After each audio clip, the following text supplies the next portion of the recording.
You know, another week, another UFO drop apparently. So there's always something to talk about with this damn subject, isn't there? Oh, it's the best. You know, there's no shortage of content, that's for sure. So I don't know. We'll see how this it looks like this political charade is starting to ramp up a little bit. You know, Luna's got the CIA stuff with the documents. This whole story is just funny to me. It's just how this is playing out. Real quick with her, she is like all over the place, man. She's like talking shit to the CIA, deleted it. She's like just saying all sorts of crazy shit. Like she's been all over the place this week. Yeah, I love how she was so quick, and that it unfortunately feels like the only leverage that she has is social media. Like something happens and it goes straight to social media to try and get the public outraged on it. And this is a good example where the whole thing with like, did I say raid? They raided the office. Like she came out and basically started this whole thing where like the CIA went into Tulsi Gabbard's office and took all these documents, and you know, then she had to like walk it back, and now people are saying that that wasn't even the real story, and that's highly embellished. So, you know, I thought she was like mind fucking me. I'm like, wait, you said that? What? Wait, what?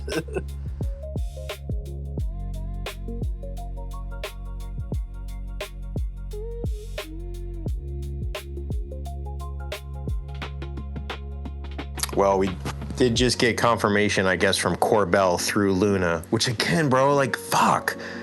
Like, we gotta have Luna and Corbell so tightly knotted. Like, she's gotta release a statement through Corbell about the 46 videos. Like, oh yeah, we're working closely with Arrow now. Like, Arrow's so great. They're wonderful. Like, John Kozlowski, oh, he's so wonderful of an Arrow director. Like, oh, great. Like, we're best friends with Arrow now all of a sudden? Right, and then you got like Burleson came out and was talking about how Trump's like threatening the IC basically with these I don't even know, penalties whatever. I was like, they ain't gonna do shit. What is that? Like, what? Yeah, with a memo. He's gonna send a memo. What's he gonna do? Threaten them? And they're gonna be like, oh, okay, buddy, sure. Hey guys, can you release the UFO and alien files for me? Thanks. How about a presidential order that was supposed to happen that's not even happened yet. We're kidding ourselves, man. We're like, God, it's so fucking frustrating, to be honest, man. Like, none of this is from an executive order. It's all like trusting that the process is gonna happen. Or he just walks his ass out, calls a press conference for prime time and says it. Fucking say it. You want to put pressure? Fucking say it. No, he's not going to say it. He doesn't give a shit. He doesn't care about the topic. People are like, Trump's going to be the disclosure. I don't think he wants to be any of that. I don't think he wants to be associated with any of this topic. If he would have already declared aliens are real. I saw the evidence. It's not a big deal. Whatever. Let's move on. I'm the disclosure president. I'm the best disclosure president. Like, that would have already happened. But he's kind of like, all right, release the files. Just let people figure it out. Whatever. I told people when in his first term, when in the first 72 hours, when he didn't say anything, I'm like, we're never getting disclosure. If he fucking doesn't say it, no one is.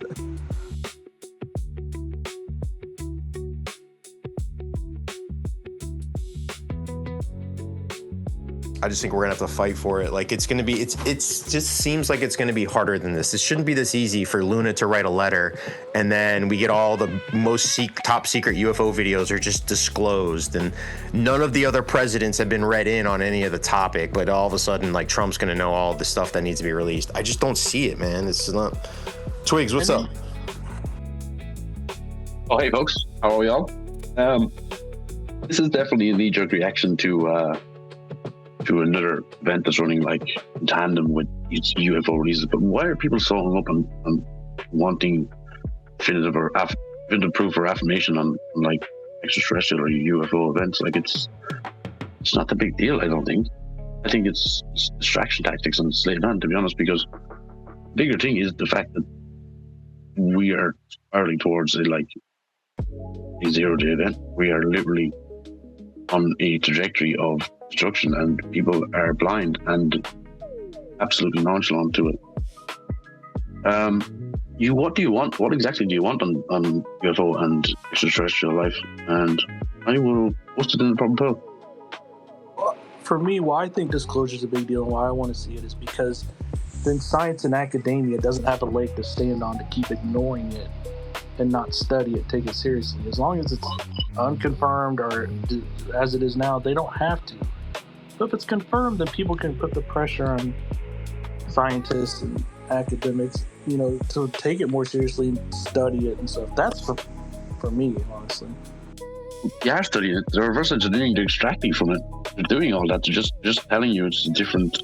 It's like newfound, or it's there's authorship to it when there's not. It's just taken. It's just something specific you want. Let me see if I can.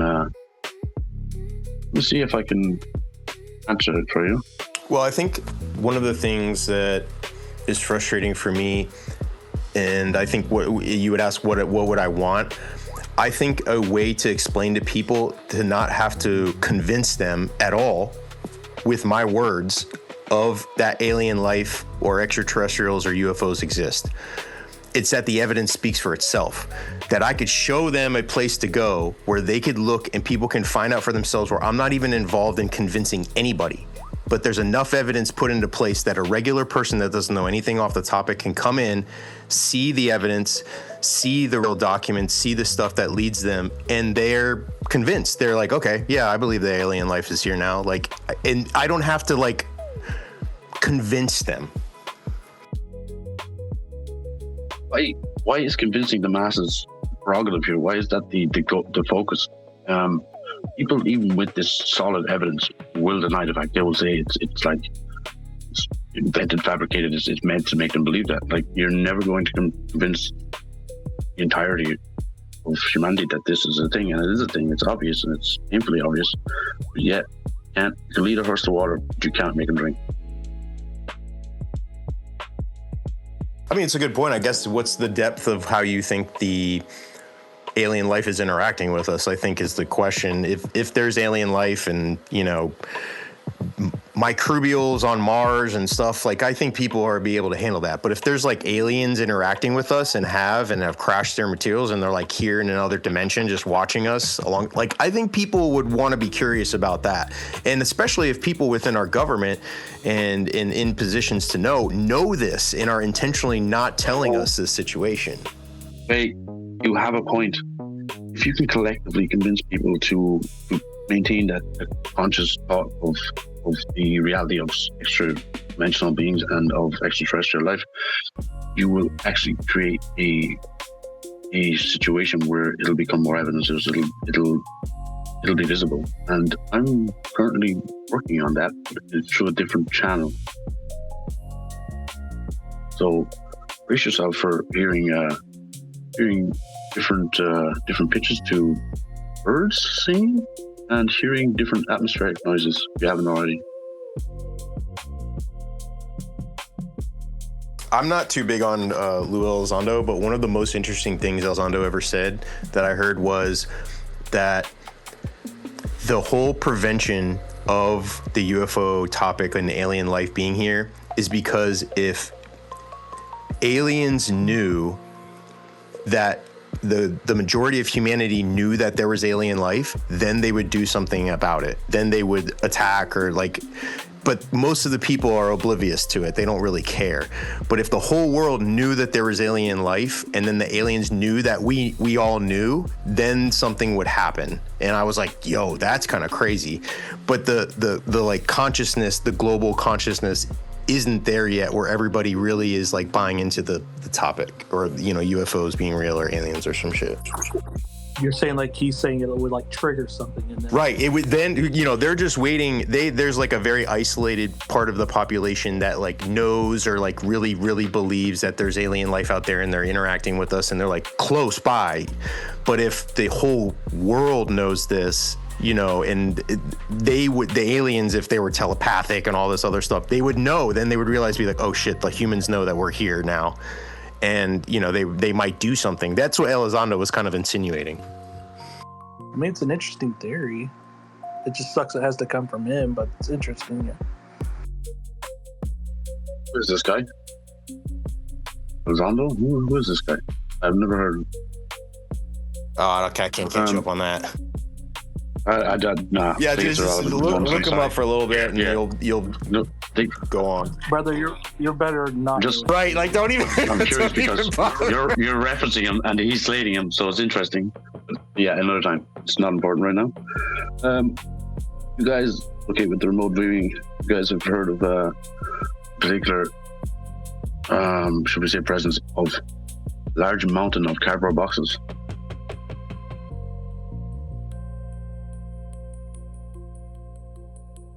I haven't heard of that.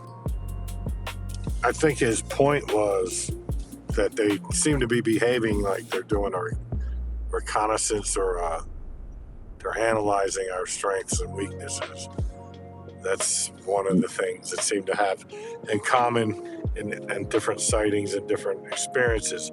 So if it is that, how would we react if we were like spying out a local, and then they are aware of us? We will just at one point go away or present ourselves. Not necessarily attack, but that next step could be a little heavy. So I agree that would be, there would definitely be a change. It doesn't mean an attack for sure, but it could mean, I don't think we are sure we want a direct relationship with these things.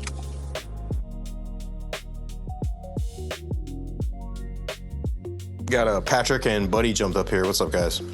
Just feel free to jump in. We're not doing hands or anything. Just chilling.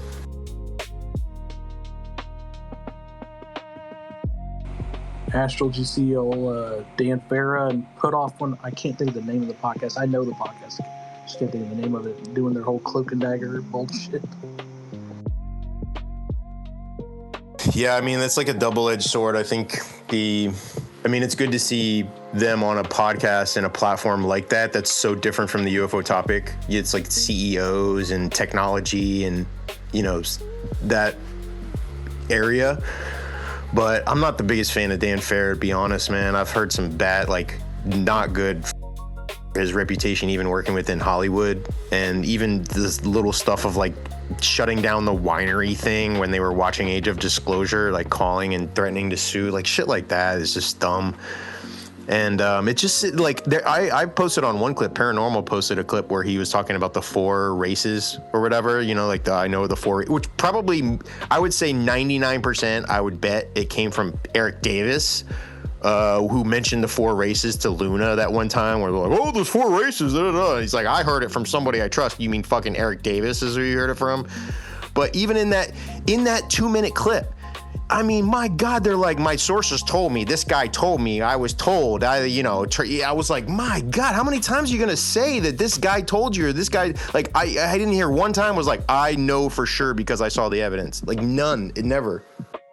I always like Dan, the way he puts it, that the people I speak to that are, in high levels, or it's like, okay, pal, sure. The people in your movie, just fucking say it. It's fine.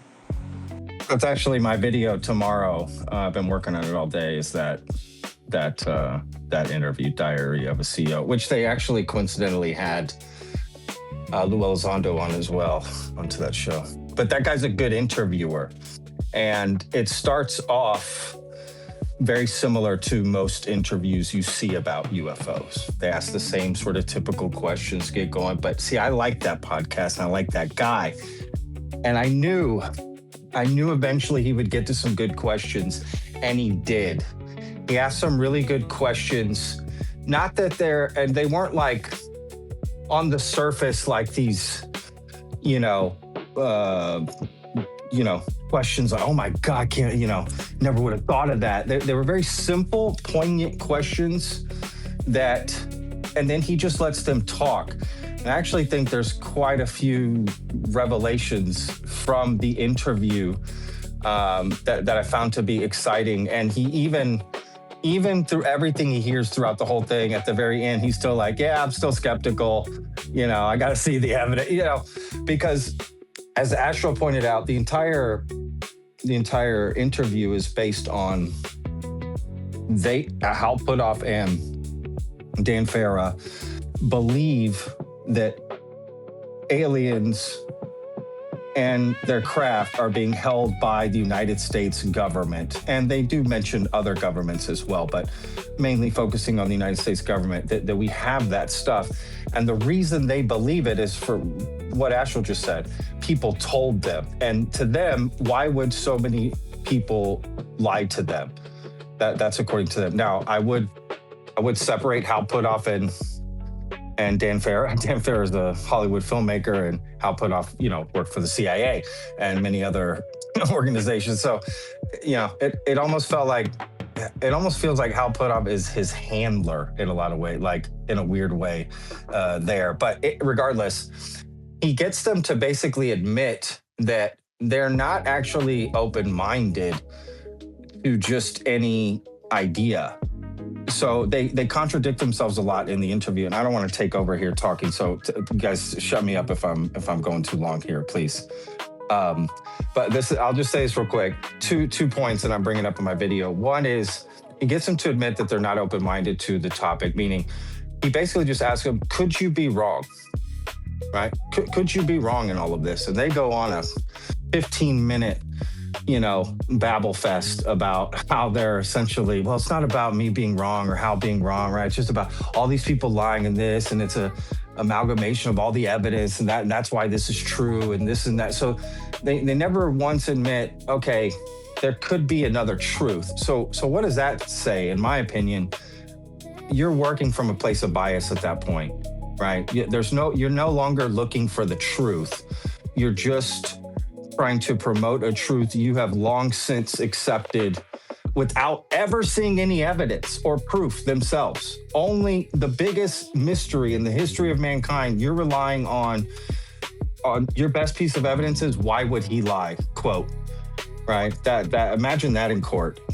Well, why would he lie, Your Honor? So I thought that was interesting. And the last thing I'll say is they brought up a point about strategic surprise. Right, and it's a point that Dan Farah brings up actually in sort of bolstering the UAP phenomena and Age of Disclosure and his argument. But I don't think he realizes that argument works against him as well. There's a sliver of irony with all of it, because he says Marco Rubio states that in Age of Disclosure, Dan Farah says that Marco Rubio states, and I saw it is true. Marco Rubio says we have to be worried about strategic surprise, right? And the examples he gives are two. He gives more, but Pearl Harbor, right? We never thought the Japanese could fly across the Pacific and bomb us at Pearl Harbor until they did. And we never thought, Islamic terrorists could learn to fly commercial airliners and crash them into the towers in New York until they did, right? And so he's basically saying, like, we need to get ahead of this alien thing, because we could be met with strategic surprise by our adversaries, right? Well, let's play in that sandbox for a moment.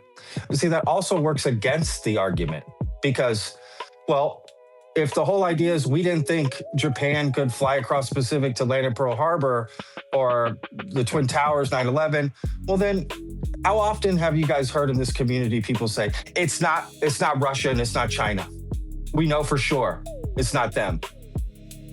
So maybe they do have technology like that, and you know what I mean? Until they did, right? Does that make sense? Like, it's the same argument. It really holds no weight. To me, that doesn't prove UAP or the strategic surprise argument. So I found that interesting. And I found a much more, poetic way to say it in my video than here ranting, but I'll leave it there. I just think the whole Cold War nonsense that Farah always is just so overrated and overblown. Like, fucking Burchett said he was talking to people in the Russian government about this. Like, I think there's a lot more cooperation on it if it exists than there is, like, oh God, we gotta one up the Russians or whatever, like, what?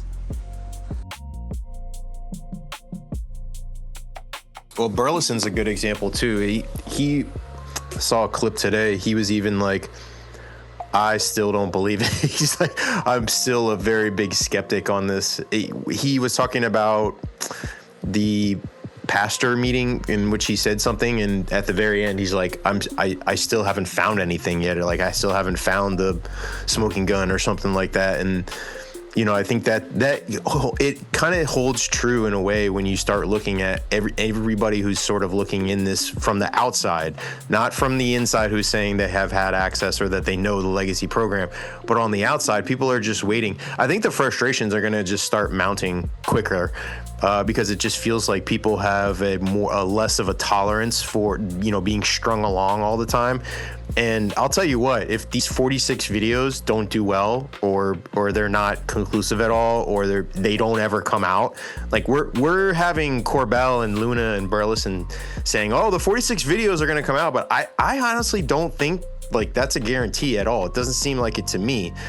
And you know, I think this is all a play to me, like with the Corbell, the sleeping dog, him doing the 8 things. Like he just put out a statement from Luna, like, I just talked to Luna on the phone, and here, I just posted up top. The new director of Arrow is actually fully complying with us now and working at the direction of the White House. We're in the process of reviewing part of the videos set to be released next. We are in the process. That means fucking Corbell and Luna are in the process of reviewing part of the videos set to be released next. Have not asked for any audits, but can confirm the 40 videos will be released. So, which is funny because he's downplayed all of those videos every chance he's got. Well, the videos don't matter, right? Those videos don't matter. They're not going to show anything special. Neither will anything in these file dumps. There'll be interesting things like the NASA stuff that came out, for me anyway, personally. But at the end of the day, if the smoking gun exists like they say, then all hands on deck on that. Why are you wasting your time with anything else? If quote, Bob Lazar is telling the truth, like we've been told, he is the greatest whistleblower in the history of mankind, right? He proves the whole trifecta: crashed craft, aliens, secret base, and government cover-up, right? That's everything. That's the whole thing. That's the whole shebang.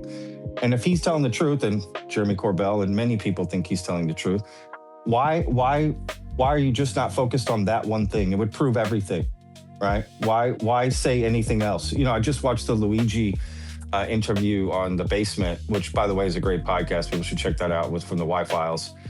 Luigi says in that podcast, I don't know how far into it is, so you'd have to Command F to look for it. But he basically states that he was with Bob Lazar filming for the documentary when David Grush testified. And while he was there, Bob mentioned to him that, oh yeah, I was invited to that hearing, but I didn't go because I'm here. And Luigi's like, wait a second. You skipped the hearing to come here to film with me? He's like, well, yeah, I'd already made plans with you, so I didn't want to, you know, bail on you, which, okay, I get. But at the same time, what?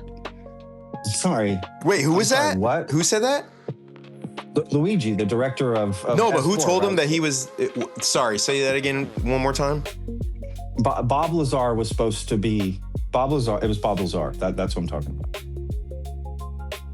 So Bob Lazar said he was going to go in and testify, but instead he had to do a interview with Luigi? He didn't, Luigi didn't say the word testify. He just said that he was invited to the hearing. So could that have meant that he was supposed to testify? There was no follow-up question or further clarification on that. I'm sure maybe Luigi would like to clarify. But yeah, even Luigi was surprised, like, well, wait a second, dude.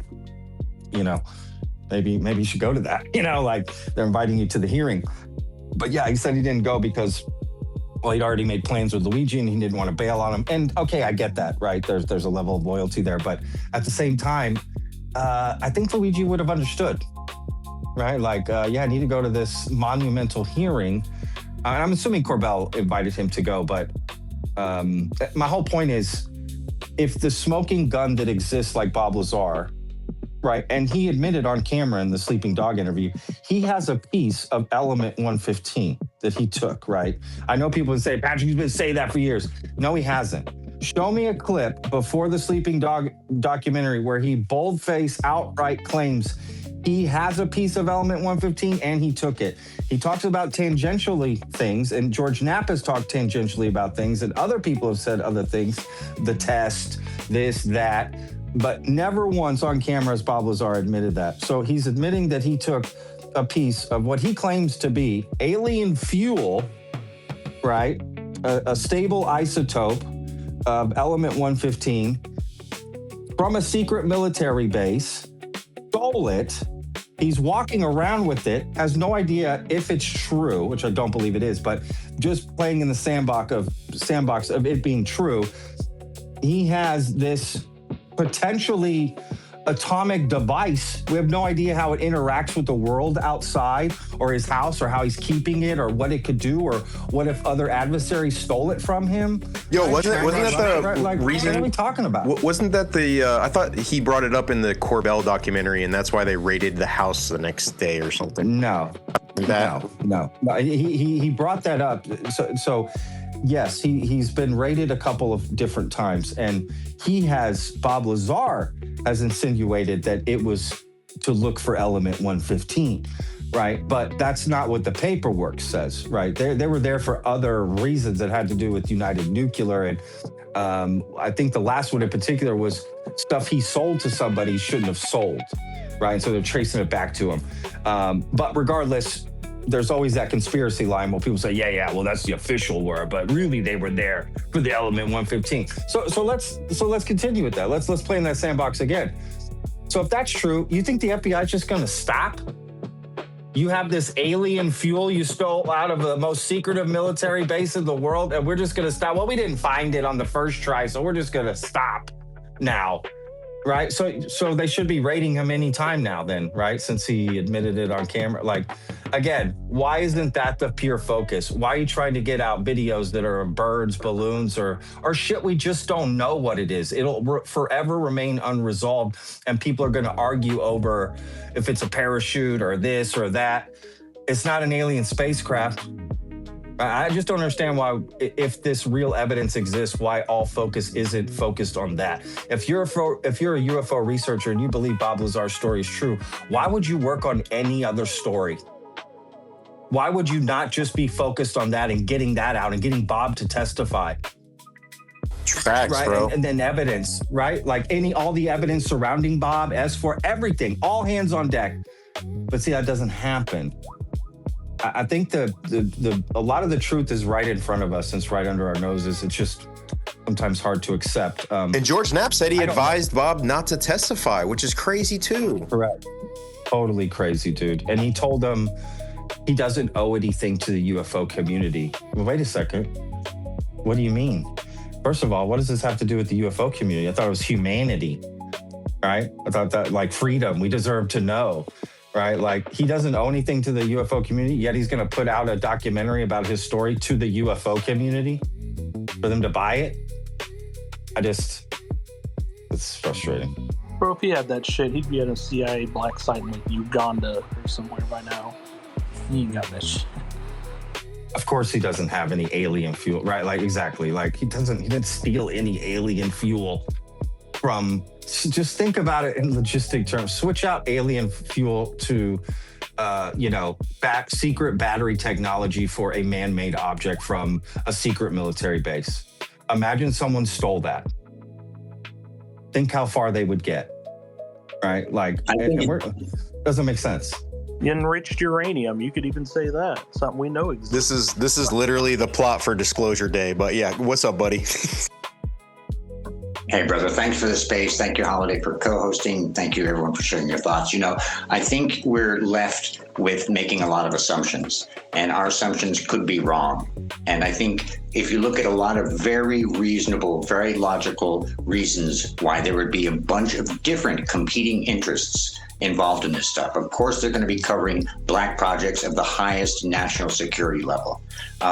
Coming out, just to kind of share a different perspective or notion about, Bob Lazar and some of these other cases is if they came down like gangbusters on Bob Lazar, if he did have the element 115, it would validate his story more.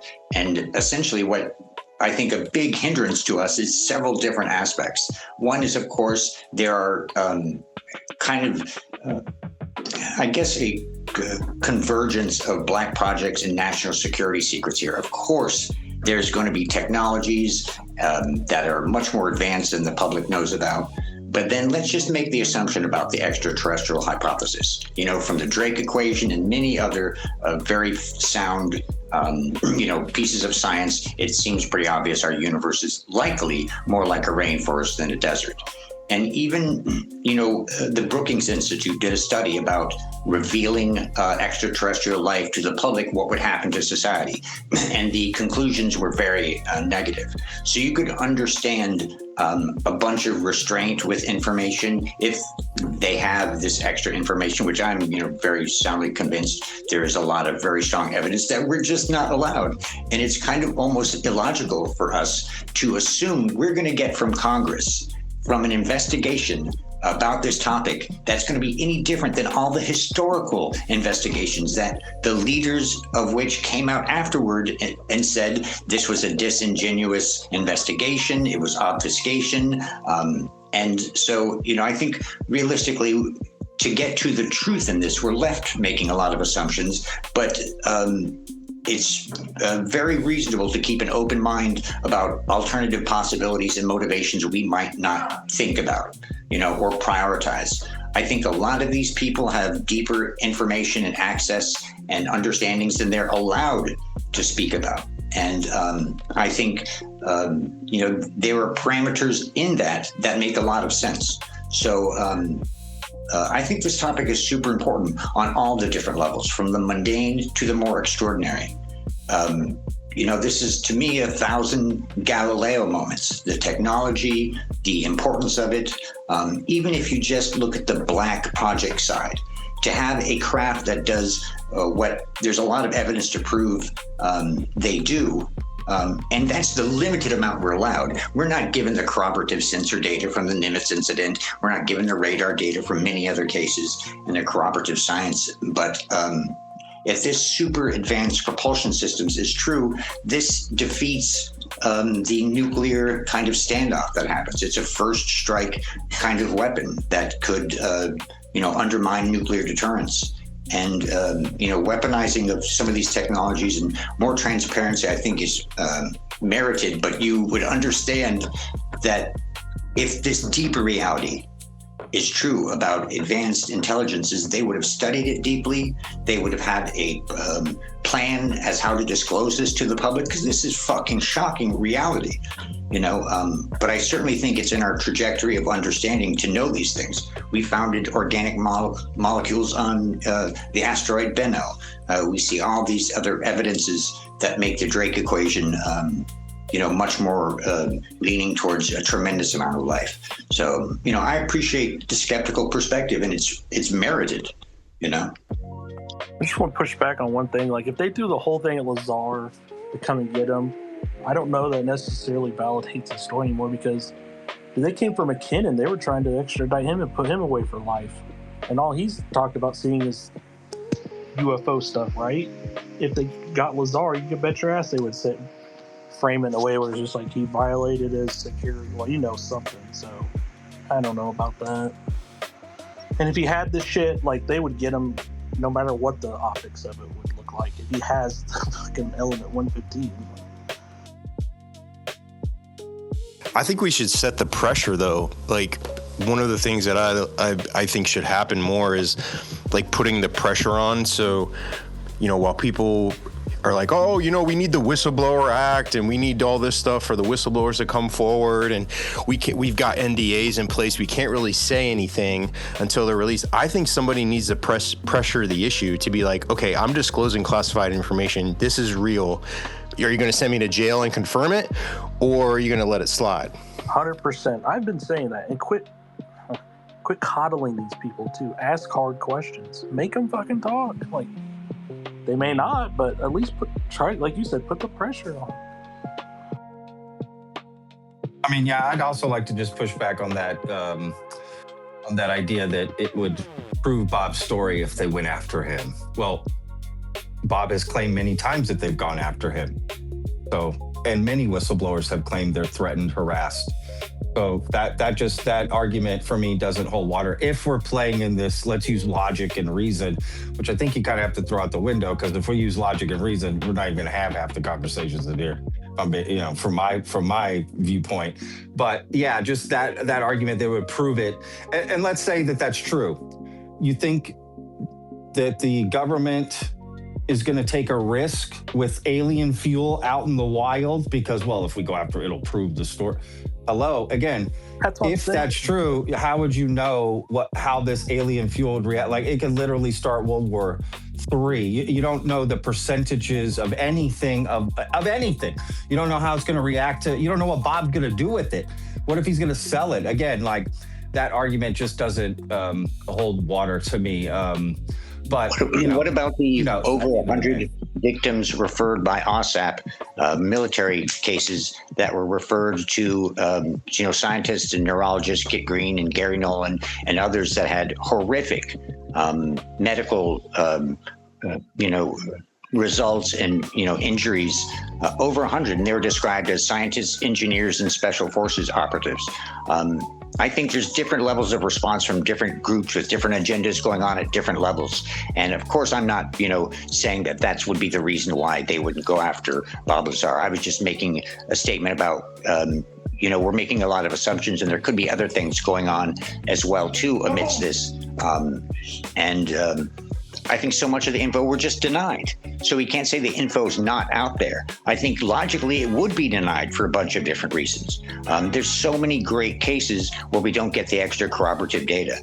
We know the 1952, flyover had radar data, and a pilot, was in a quote, dogfight. It happened over a course of a week, and he was following craft. And there's, many very interesting cases that, even to Rendlesham, and others that we deserve the greater evidence. But I think we're facing a lot of kind of understandable adversities and different agendas competing against the release of this shocking, revelation, if true, even if it's just the black projects and the super advanced technologies.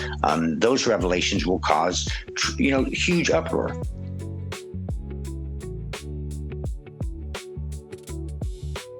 Yo, go ahead, Zim, and then we'll go to Comeback Kid. I think the idea that Bob Lazar experienced harassment from feds, it plays into the myth that everything he said was true. But if you go out and you say, hey, I was there, and X, Y, Z happened, and government's lying to you, and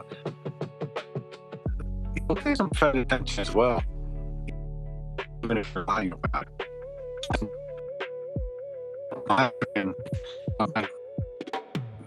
You're rugging, Zim. You're rubber banding, bro. This part of the house, man. John Lear believed that the basic Lazar's story was the fact of what's known in Area 51. And they got that information, made it public. At first, it was anonymous. Immediately, Bob Lazar's calling himself Dennis. People that are willing to lie here and there, how can you ever just trust what they have to say next? You can't. And that's the problem with this government. Talk about any of these things that they get exposed to. So they're either lying to them when they say it, or they're lying to us now. And Bob Lazar is that kind of case.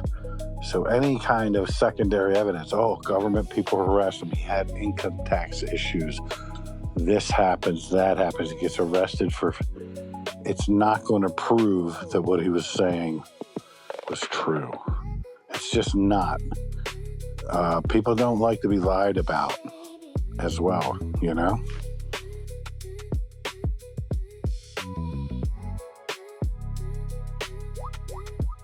Go ahead, Comeback Kid. What's up, bro? Yeah, what's up, Astral? What's up, Holiday Jesus? Even though he's probably AFK. I don't know, I'm just calling him out like that. So, the Bob Lazar story, I still think is probably one of the most sophisticated stories, because if you can track it down from so many angles, but I do think the best angle to take it from is that he was psyoped and brought into it. Was a very, very sophisticated psyop that he was exposed to. I mean, that explains why he would have gotten these security clearances so fast, because they rushed him into whatever it was to try to influence Bob Lear to speak to his Russian contacts. Now, whether Bob Lazar did this willingly, or, whether he was really influenced into believing that these UFOs existed, he stole what he thought was Element 115. What he thought was Element 115 ends up being something like, I don't know, sugar. You know what I mean? Like, they told him it's Element 115. What does Bob know any different? He just steals it, and now he goes back to his home and tests it, and he's like, okay, this is not what I thought it was. But he still stole what he thought was Element 115. Anyways, that's the Grant Cameron. That's the Grant Cameron theory that I like. That's an interesting one to force. I don't know if I've heard that aspect of it. So that's an interesting one. That if it would have forced John Lear to speak to his Russian contacts, right, to sort of bring them out into the light. That's interesting. I don't think I've heard that.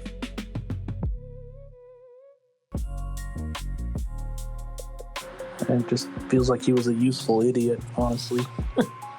Yo, just heads up, I'm going to reveal the target here in about 15, 20 minutes. So feel free to try the remote viewing. We're going to keep the discussion going, like and share the space, fire panel up here. So feel free to jump up and join the discussion too.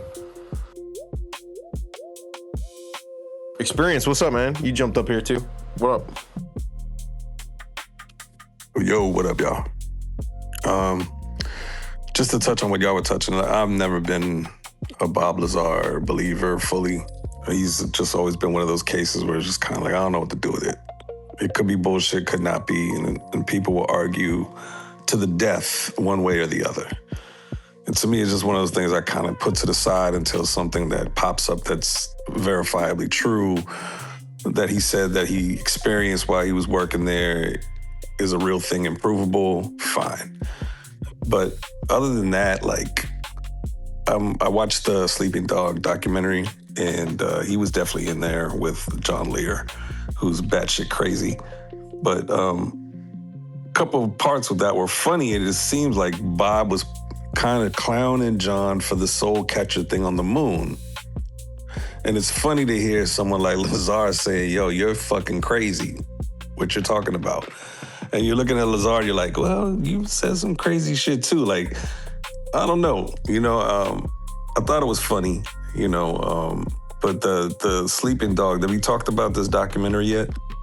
At all? No, not really, but yeah, what are your thoughts, bro? That is funny though, because I thought the same when he finally got Lazar into Lear, and then Lazar started giving him shit about all that. I was like, damn. Right, and it's funny. I mean, look, man, I didn't know what to expect with that doc, and I actually enjoyed it more than I thought I would. So the director, I actually reached out to him. I'm gonna try and do a space with him. There's been a couple interviews with him already, but Corbell's been in them. I kind of just want to talk to that dude. And if I can get a space with him, I'll definitely schedule it. But I thought it was cool. You know what I mean? Like, even though it was centered around Corbell, I thought it was going to be way more self-embellishing about Corbell, like a lot of fluff and shit, blowing smoke up his ass. But it wasn't anything like that. In my mind, at least, some people may think otherwise. But he touched on some pretty human elements, like the fact that Corbell's mom was in there was a part of the documentary that I thought was cool. Kind of humanizes the whole situation because it's a mother, that's worried about a kid. And I can definitely respect that. But, towards the end there, you can see some of the performative pieces, like the digging up of the hard drive in the desert and all that shit. Yeah, I totally believe that was for the film, right, to make it more dramatic or whatever. But overall, it was fine. What? You know what I mean? I thought it was like totally like, what'd you say, Sam? I couldn't hear you. What happened? They dig up a hard drive in the desert? Yeah, it's in the movie. So it's like they dig up some black box that has this shows the clips of these videos that are supposed to be amongst the 46 that are releasing soon. So I don't know. I thought it was fine. To me, it was not as like, I know everybody wants to shit on Corbell, and he's kind of like a polarizing guy. And I'm really indifferent, just like I'm indifferent to a lot of these people. You know, like I always say, I don't put any of these people on the pedestals. They're not heroes of mine. They're not anybody that I would like can totally idolize. None of that shit. What I'm really just focused on is the information they're presenting. If the information is something that I can gravitate towards and look through and research, and it resonates with me, cool. I'm good with that. And you know, and I've said this before, I'm totally into this subject for selfish reasons. So I don't care what the community thinks or society or the government. I don't give a fuck about none of that. If the information that's presented makes sense to me, that's what I'm rocking with. You know what I mean? So it's a lot of shit to sift through, obviously. And some people are more frustrated than others when it comes to this topic, because it's just kind of a dangling the carrot, string us along kind of situation. I'm at peace with it. You know, I think a lot of people will throw tantrums because of how the government's handle it. In my mind, it's like, this is the government. How else do we expect them to handle it? They're not going to be fucking right on point with all this shit. The government's already a slow drip everything as it is. You don't think this is going to be any different with UFOs? You know, it's like, I don't know. That part of the argument where we're not getting disclosure how we want it is like, yeah, of course we're not. Like, just kind of have to deal with the information as it comes. No, we got to kind of use it. And you know what was interesting is I think Jay Anderson made a post today about, he was like, AI is dead, or like killed the government disclosure. I'm like, you know what? I think AI has killed the future of anybody posting just a UFO video to try and prove it. But maybe the only way that we have now of getting any kind of validation from previous cases or any kind of evidence that have happened with any of this stuff that within our government is through this method now of like trying to unearth this stuff officially for them releasing it. So this might be honestly the only way that we can get these documents released so that we can go through them, you know, because like going through the UFO file, this shit was funny. Like a lot of the articles, they were funny as hell. Reading about like all the newspaper articles that were shared, like I was just going through a lot of them. But it, you know, there were some actual like cases, you know, even the NASA stuff. There's some interesting things. I think you just got to dig through, just like some of the stuff with the Epstein files and shit like that. Like you actually got to dig through some of that. Yeah, I agree. And I think the file drop was cool. You know what I mean? Like kind of going back over the old stuff and seeing if there's anything to pull apart. I think people are doing a good job of picking apart anything that kind of stands out. And that's fine. For me, just my overall gut feeling on a lot of this shit is, look, there's something happening in the skies. There's things that are up there. There's something happening in the ocean. There's things that are down there. There's been reports of these things documented from pilots, military and civilian, from Navy seamen, military and civilian. There's enough of that shit to where, yeah, maybe some of it can be prosaic, but definitely not all of it. And the stuff that is not prosaic is the shit that I want to focus on.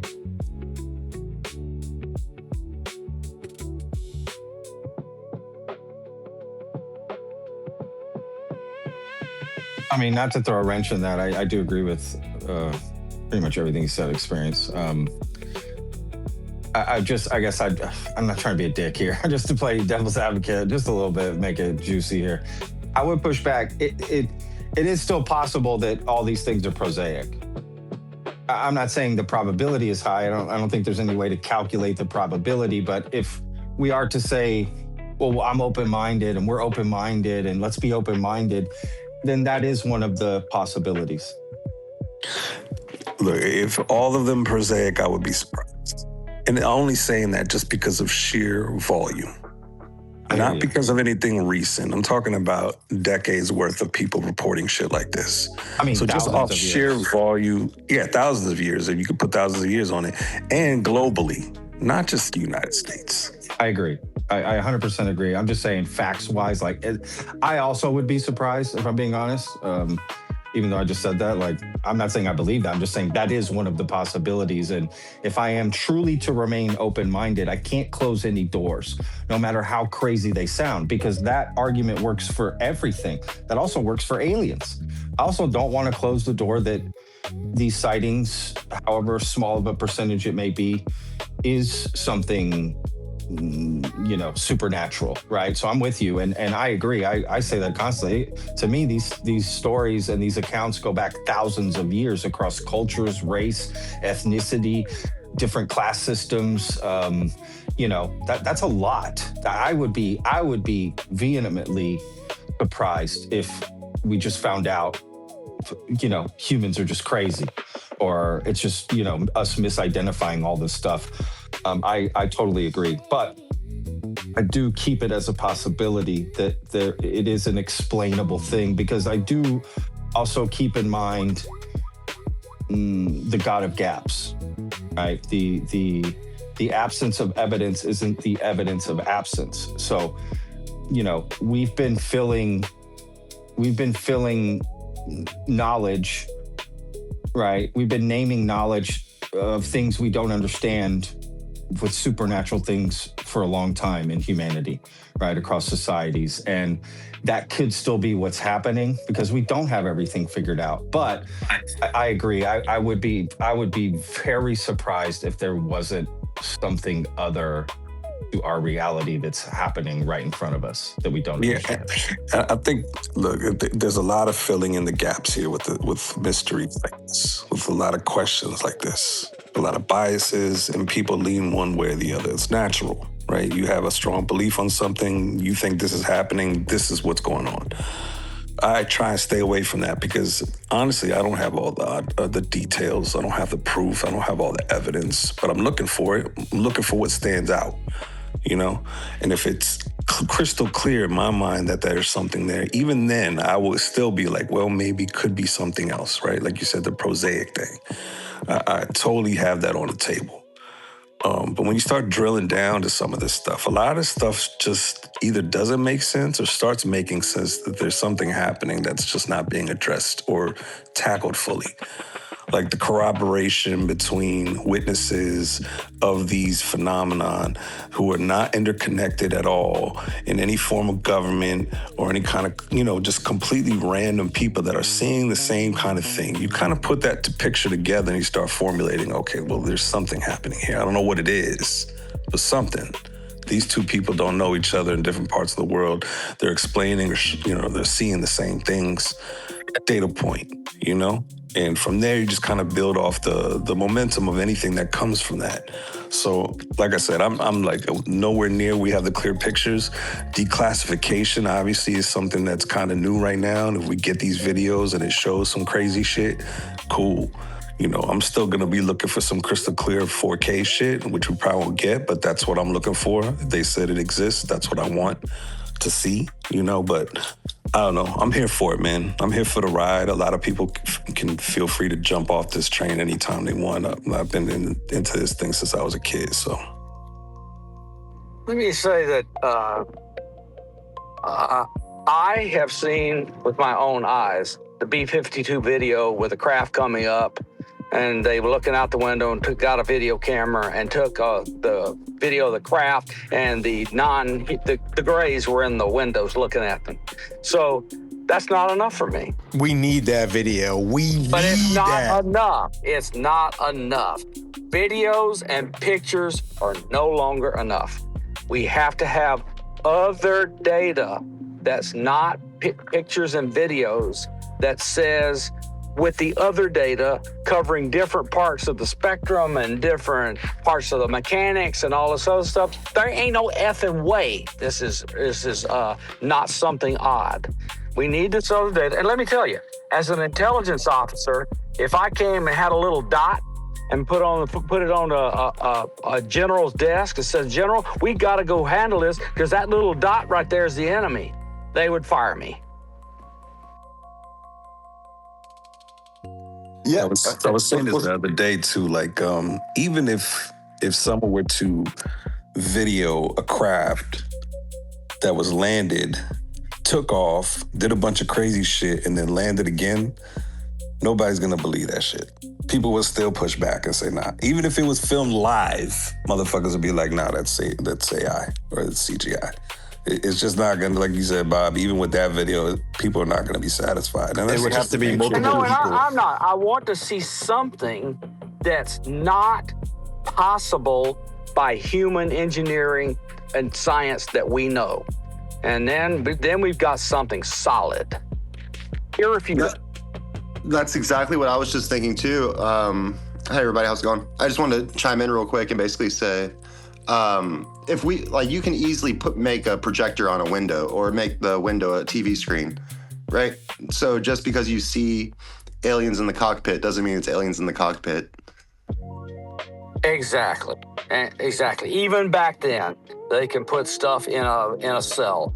In every cell of the video, they can do stuff. And that's just, I don't trust it. I want other data from different sensors collected all in the same time with all the data marked as the time, so you can look across all the data and say, well, when this happened, these 4 other sensors had shit that was weird in it too, and this just cannot be anything we understand. I'm going to call this data release a win for NASA. You guys just hear me out for a second here. Hold up. Hold on. You can't take black. Hold on. Let me finish. Come on, let Desmond's a co-host. Let him talk. I'm going to call this a win for NASA because guys like Experience and Jesus and Mike, Comeback Kid and Astral, all these moon deniers, it's got to be one or the other. It's either UFOs on the moon from those pictures that I left some little nuggets out there for you guys, or we didn't go to the moon. Which one is it, guys? Which one is it? What took y'all so long, Desmond? What took y'all so fucking long? Man, I had to put some nuggets in this shit, man. You guys had to see this coming, like Zelda said. Come on, I got to get that moon denier out of the way. You know, what is it? You're taking pictures of the moon with aliens on it, or we didn't go to the moon? Which one is it? Come on. I have a hard time with all that. Fucking minds right now. I mean, I worked on Project Apollo at Kitt Peak Observatory, right? Where you basically have a giant green laser that shines at the retroreflectors that were on the moon. Yeah. Yeah, so, I mean, I did that. I worked there. I shined a green laser at the moon and timed how long it took for the light to get back and stuff. So we have put stuff on the moon. I can guarantee you that. Desmond, did you get to go through any of the files or no? I looked at all of them, man. It's pretty cool shit. Like I said, I had to leave some nuggets in there because all these moon deniers thinking we didn't go up there. Now you got pictures, you got photo evidence. I did not know that Lucius was involved in that. I'm happy to know that because, I know him and like him. But I went to a place where they fired a laser into the telescope and got to pull the trigger and saw the pulse come back from the retroreflector. That retroreflector got up there because we figured went there and no other way. That's right, Bob. That's right. You tell them. Careful. That's all what these moon deniers. You got the number one moon denier mean face here. He don't know what to say about this. They killed Sergeant Carl Wolf to God. cover up the bases on the moon. No, man, those are some pretty, in all honesty, those are some pretty fucking cool pictures, man. Some weird shit that they took pictures of when they went up there, man. Yeah. The NASA stuff was the most fascinating to me. And look, I'm an Armstrong, so I definitely think we landed on the moon. I hate being that guy. A lot of them looked like interference patterns.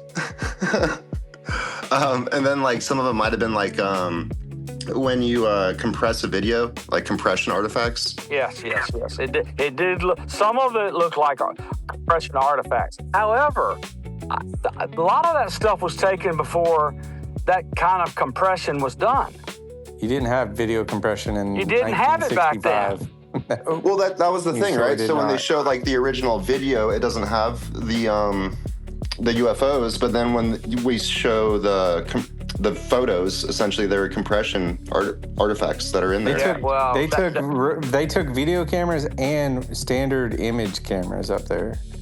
So I'd have to go in and find out which all the image cameras were analog. All the image cameras were analog. They were Hasselblads with Zeiss lenses. I don't believe any of that. Desmond, so what do you think about that audio? the bogey 10 o'clock high. Because it seemed like they were trying to work. Been a part of the launch vehicle. But they went. It seemed like they were logically trying to go through it. Like, all right, it's not the booster, is it? You sure it's not the booster? And they were like, nope, we see the boosters. It's not it. It's something else. Yeah. I feel like they were working through it. I have a question for Desmo. So I was watching live the International Space Station feed, and Dragon was docking. And it was so close, it would have been a massive violation of rules for them to turn the video off.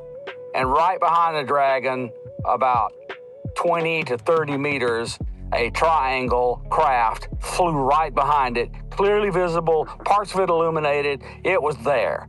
And I just want to know, did they destroy that, or can we find it?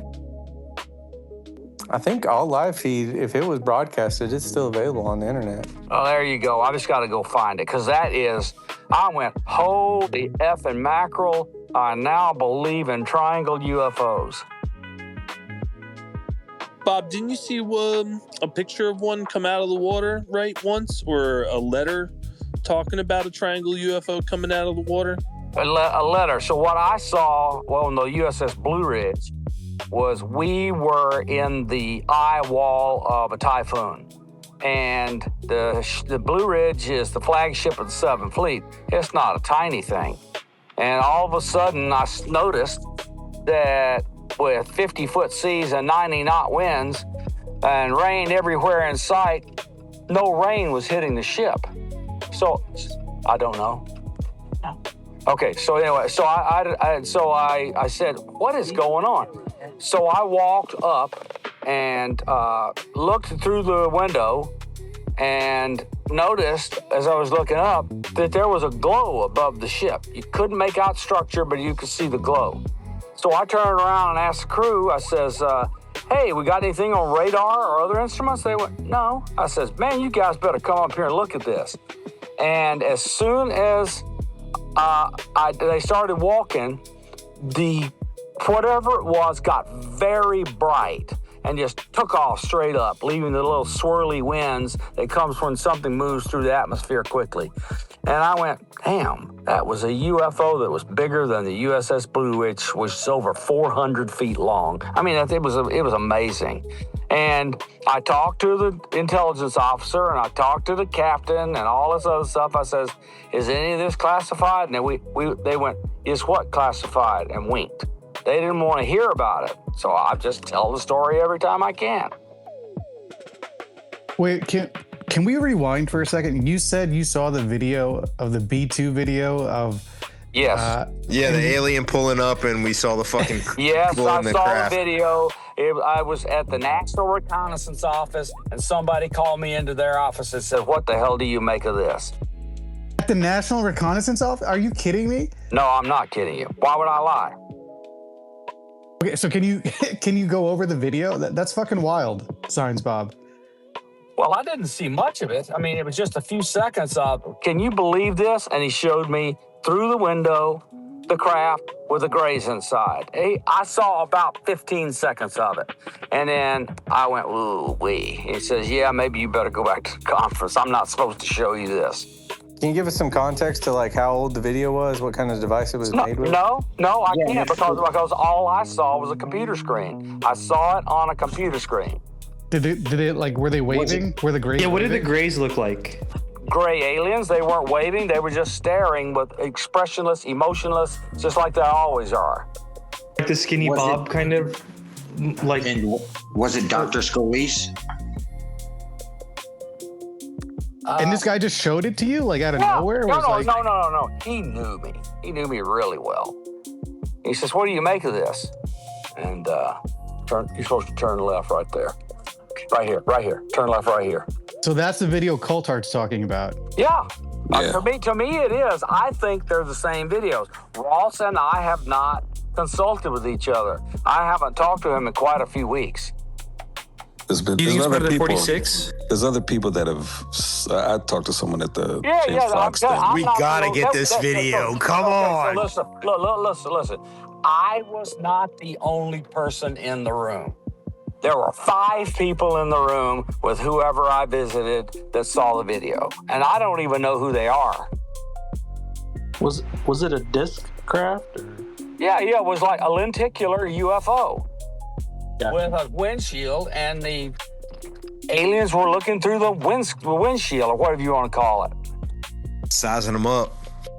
Damn, getting mogged by the Greys. Yo, that's. Do you think this is part of the 46, or do you think this video will ever go public? No Or an way. experience too. I'm curious what you think. I don't know the answer. All I know is the story I told you is real.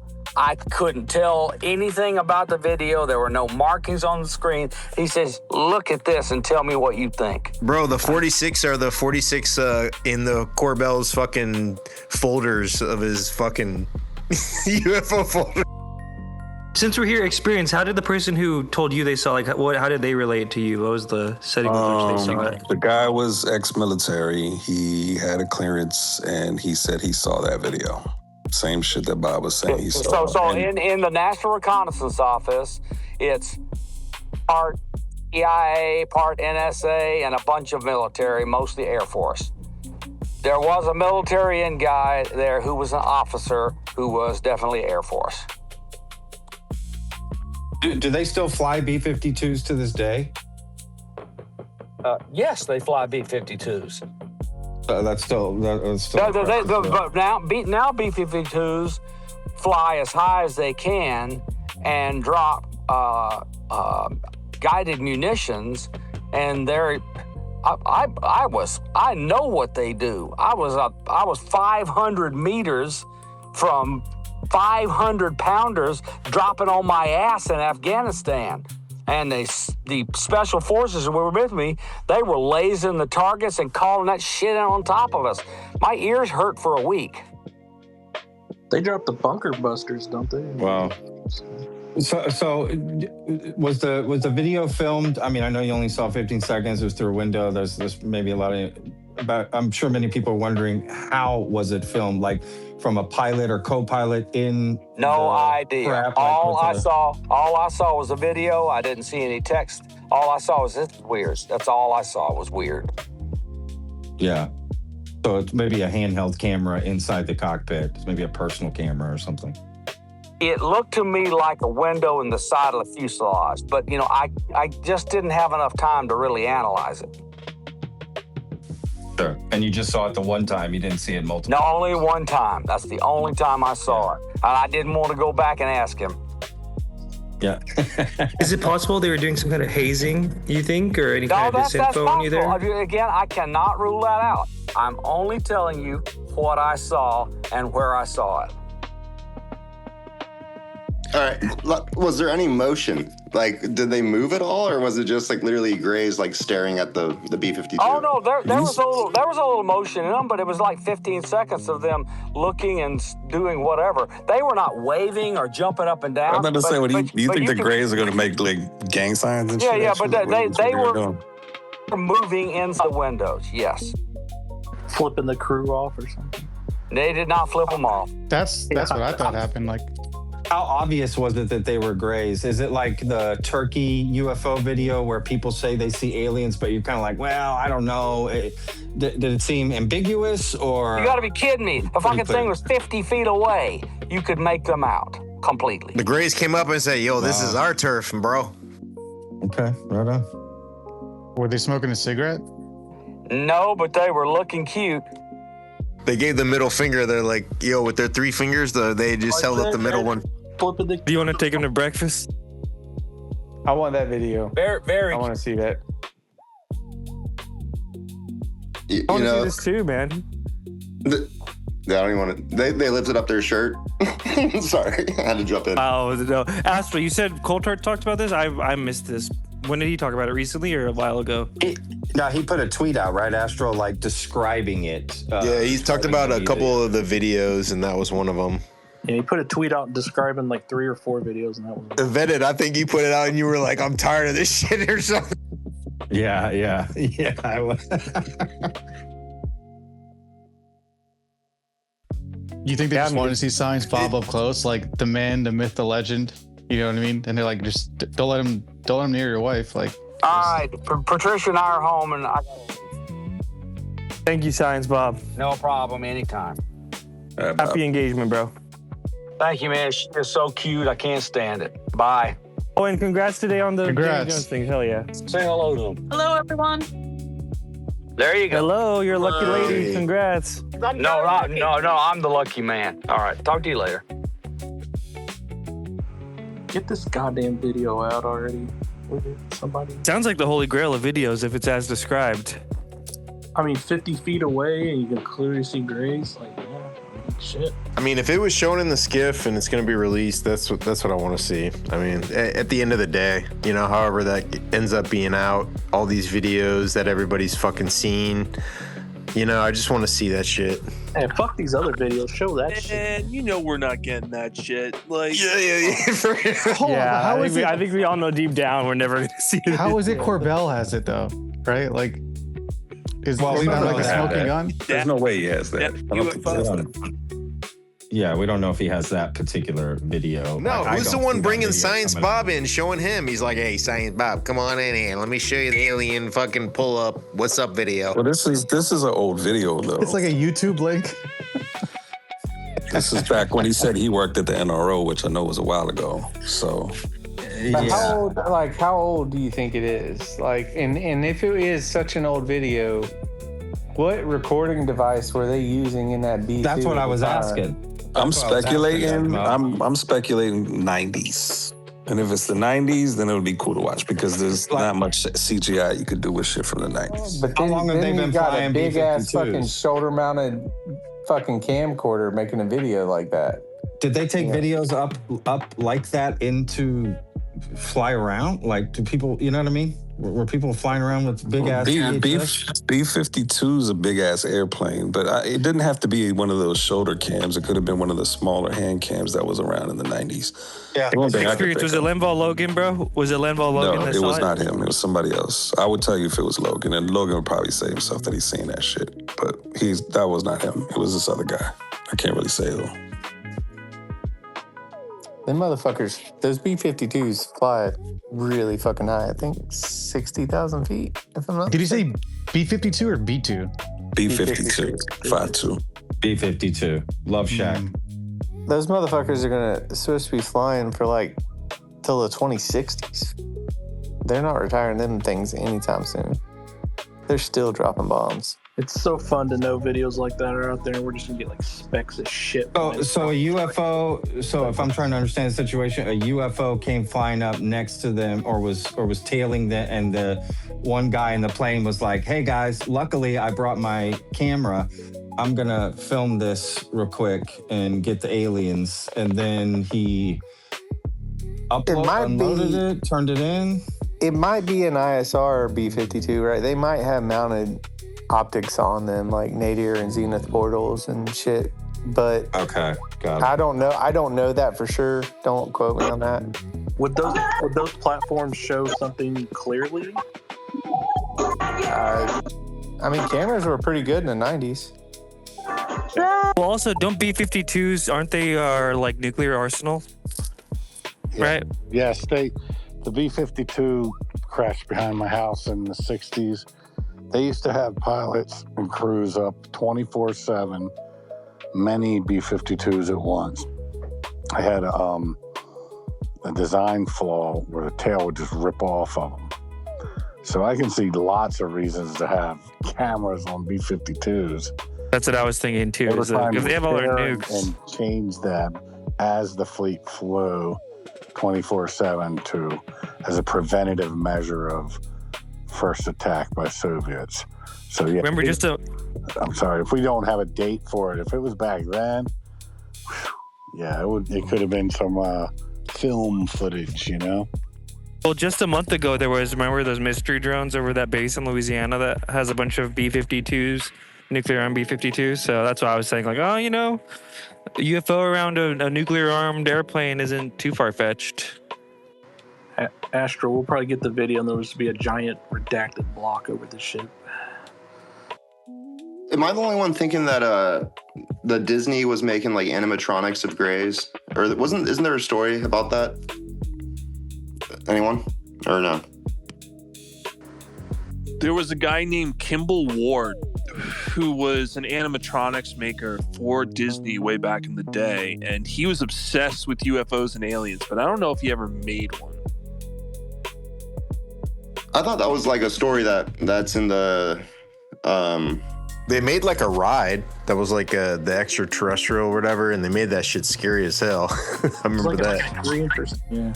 Yeah, I've heard. I think I forgot who was saying it, but they used like Disney animatronics to like do like the fake alien abductions. I don't know. I wasn't there. I've never partook. Uncle John Stewart.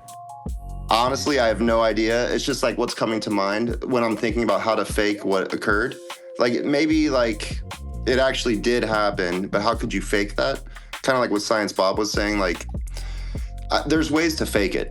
You could make that actually happen. You could have some fake alien UFO looking thing fly up to a B-52 with literally animatronics inside of it using remote control, artificial intelligence and all that stuff. Like it's pretty simple. Pretty elaborate though. Why would you go through all the trouble? The Disney. Oh, I have no idea why anyone would go through that trouble except for to fake like an alien invasion. Other than that, there's no reason. The same shit with the MH370, bro. Like, why would you do that shit just to trick a bunch of people and then that shit turns into something else? Hold on. The Disney experience thing simulated an abduction? No, it simulated like alien getting loose, but it was like scary as hell. It was totally. You went on that ride? That wasn't really more of a gray. That was more of like a predator looking type alien. Why don't you take your kids to fucking Disney? Let's get on this thing. I've been on that thing like 5 times. That thing was wild. Hey kids, let's go learn about alien life, and then like it's fucking the shit like is breathe. I heard it like breathe on the back of your neck. And it shit. breathes on you. It spits on you a little bit. Like I've ridden it like several times. This is at Disney is currently, or is it not anymore? No, it was like 1992, and they, what's crazy? We did a episode on Sound, Light, and Frequency about this, what Disney did. They had like this conference where like George Knapp was a speaker and shit. Like Disney was actually, and where you wait in the, I don't know, I used to grow up in Florida, so I used to go to Disney World all the time. But while you're waiting in line, you get like, you get like the storyline of the ride. But for this ride, they had like all the UFO lore of like Roswell and shit. So they had this like 45-minute movie made for people that were waiting in line, and it was like a good ass documentary and shit on the UFO topic. It was kind of crazy, and like Disney had this fucking conference 2 weeks and invited all these people to talk about the topic and shit. It was kind of crazy. You don't need Disney if Stargate already made the best looking animatronic grays you've ever seen. Disney has everything else. Give them fucking disclosure too. Why not? But by the way, Astral, are you a full-time co-host on there now? No, I came in from behind the boards, I guess, for the UFO files. Oh, okay. But that was fun as hell, dude. Like chopping it up with Rich Dolan and shit. That's tight. They should add you, I think, because you got your finger on the pulse of like social media. You're younger than them. They should add you. If you're listening on Anon, Dolan and Bryce, I think add Astral, bro. Bryce is just over the shit. It's funny to watch. Nah, man, you can't have Astral on there. He's number one enemy of the disclosure. Crash out. Fucking crash out on these dudes. You can't have him on there. Says the guy who airbrushed out those NASA photos. I know. Bro, shit. Crazy. You missed I had to leave some out there. Wabash, you missed it, dude. The balls on this guy. I had to convince all these moon deniers that we went out there, man, and took those awesome fucking pictures, bro. I bet you don't think we're a moon denier now like Jesus. Now NASA's just got to find those Kecksburg files that they lost. Jesus, you thought the moon was flat. It looks so flat. Hey, Experience Tab Queen told me something that you believed in flat Earth. Yeah, I heard that one too. I heard that too. Cyber Queen is a mess. You need a tweaker or something. I don't know what's going on. Fix her shit. Astro, what'd you think of the sleeping dog thing, though? What'd you think of the doc? Did you watch it all? Yeah, I watched it. It was pretty good. I mean, as good as it could have been. It was interesting to see like how Corbell got in with Lear, and then he was sharing all like I could just imagine the conversations they were having in that fucking basement, bro. Or like smoking cigars and shit. Right. Well, I reached out to the director, so hopefully if he hits me back, I'll schedule. That would be a dope talk for real. Yeah. Without Corbell, because I feel like Corbell kind of steals the shine from this kid every time I I seen that interview with him. It's like, Nah, there were obviously some corny parts, like where he's talking by the fire at the end and shit. I'm like, oh, come on, bro. Like, yeah, Did he say you done been told? How many times did he say you done been told? I don't think he said it. How much walking was he doing in there? Power walking. I think he says fuck a lot in it. Not much power walking either. But I mean, look, man. Say what you want. I think this is this guy's first documentary, which was kind of impressive to me. This is his first movie he ever did. It was pretty good in that sense. But yeah, I already told Wag he needs to hate watch it. Everybody that hates Corbell, just watch it anyway. Man, fucking. Do you think this is a bigger play though? I'm gonna wait for Friday at least, and then I'll hate watch it maybe over the weekend just for shits and How can you hate Corbell and love Grush, Wag? I heard that they were fucking digging out in the desert for this. Like, just you gotta hate watch that, don't you? You have dig to. in the desert. No, find you the have videos. to. The dramatics of digging up a box that has classified stuff in it. Come on, man. Oh, yeah. That's like the Caterpillar little children's backhoe toys. That's like the News Nation thing where they had to go and dig it up with the Grush egg or video or whatever. Like the News Nation in a Megan. snowbank. Yeah, they had to go and like dig it up. I'm like, come on, bro. Like you didn't really. Right. You know what? I put some feelers out there, for Chief Wiggins too. I'm trying to get a hold of him. Apparently they're fucking with that guy again. Not again. I think they're fucking with him because he testified supposedly in Congress, so they're trying to fuck with his clearance or something. So I think he's going through it. But I would like to talk to that guy a little bit more. So if anybody has any links to Chief Wiggins, man, shoot them my way. And that's crazy because he's been like the one guy who hasn't come out at all after. Oh, he did maybe 2 interviews. I think he did a weaponized episode and then the Congress thing. That was it, really. I don't think I really heard much else from Wiggins. But he's someone I definitely would love to chat with. You know what I'm saying? Especially if they're trying to fuck with him now. It's a good time. He got caught in that Schellenberger Corbell crossover. He's like, I'm good. Well, I mean, to put yourselves in the shoes of a whistleblower, like it almost feels like there's limited options where you either go to Colehart, Corbell, or fucking Greer. Like that's it, right? I would probably go to a lawyer maybe first and foremost. This is John Kiriaku's advice. Get a lawyer. Lawyer up immediately before you do anything. Wiggins is tough. He's active duty. He's the only active duty whistleblower. Everybody else has been off of their career. So I'm curious to know what's happening with him. He's fairly high ranked too, isn't he? He's a chief. I don't know what it is. Senior enlisted.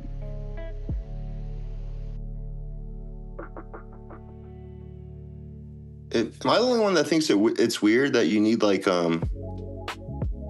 whistleblower protection or something, like a program to be a whistleblower? Is that not weird? Or I don't think it's a program. I think you fit criteria that if you are calling out waste, fraud, and abuse or any kind of illegal activity, that should be protected. You should be protected in that sense. So I think it's just if you check off certain boxes, then you're awarded some kind of protections. What those protections are, obviously, it doesn't fall past a certain point. I think it's all legality. Doesn't mean they can't fuck with you physically or threaten you outside of the workplace and shit like that. So no, totally. Like I get all that. I guess my point is more like, shouldn't you just kind of like, I don't know, like Edward Snowden it, just do it. Like forget all the nonsense that's involved right now and just do it. If you literally have all this information that's life changing and all that, just like literally just do it. Depends on how much you got to lose, right? Like exactly. Well, we all have everything to lose, and I guess that's what some of these people have wives, kids, families, shit like that. Yeah, like Edward Snowden of course they didn't do. have that. Well, that's kind of like what in my opinion, I guess now we're just going into semantics. It's like what differentiates like a hero from like not a hero, right? Like what are you willing to sacrifice in order to better humanity? But that's more of like a philosophical question rather than, I get it, you know? Yeah, it's a personal call. It's easy for us to say some shit like that, right? And to have somebody else do it when you're not in the hot seat. Well, I mean, I've said everything I know about the topic, and what has that done? Absolutely nothing. Like, no one listens, right? So, what does it really matter? Did you lose your livelihood? Did your family get threatened? Your kids? I've been told I'm surprised you're still alive by the owner of an advanced radiation weapons defense technologies in person and other things of that aspect. Yeah. Yeah, but did someone physically or call you and threaten you physically? No, it was in person. In person. It was in person. But that wasn't really a threat. That was a dude just saying, "Hey, I'm surprised you're alive." Yeah, just a dude. No, you don't. I guess you don't know who the people I've worked with. No, like that's my point. Is like so if you don't do all these jumping through the hoops methods, you're not going to be seen by anyone. I've been saying this stuff since like 2012. The same stuff, you know. You I'm not trying to like put myself on the spotlight or anything like that. I'm just saying, I'm just like, curious. Were you enlisted? Are you military or intelligence? No. I've been private the entire time. Okay, so you're a civilian. Gotcha. Definitely civilian, but I've trained the military in different times of my life. Like, if you want to like pull that whole government civilian thing on me. Well, I'm not military enlisted. I'm just curious. Like, what does it matter if you're? I think there's different protocols for people that are enlisted or in military. Right, but if you're a private contractor that's had your own company since like before you even graduated and all that kind of stuff, like what? Versus actually like going through the military ranks, like what's the difference? So you're saying you were read into programs like this, and you were contracted to work on programs like this as a civilian? I'm saying I've worked on programs, yeah. Like, all right, what kind of programs?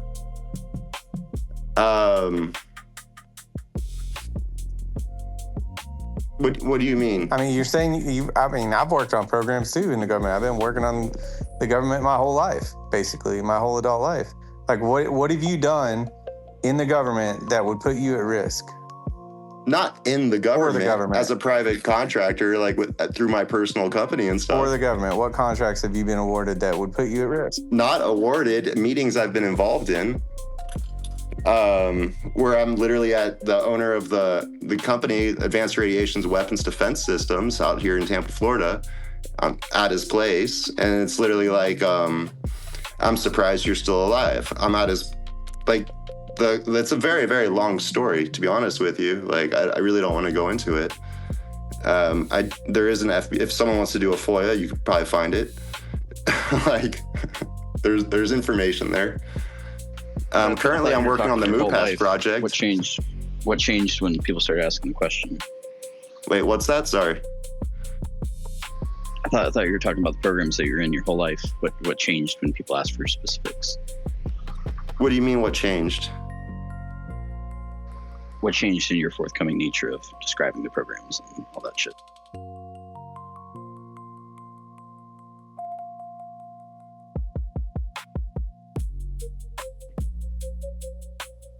Sorry, I didn't mean to do that, buddy. My bad.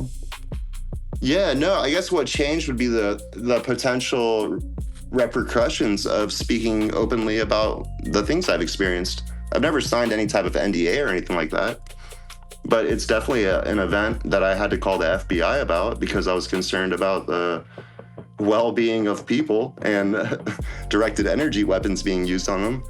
Things like, you know, like if when you do concept to market and you work in aerospace, not aerospace, but my undergrad's in astrophysics, physics, astronomy, planetary sciences. My master's in mechanical engineering.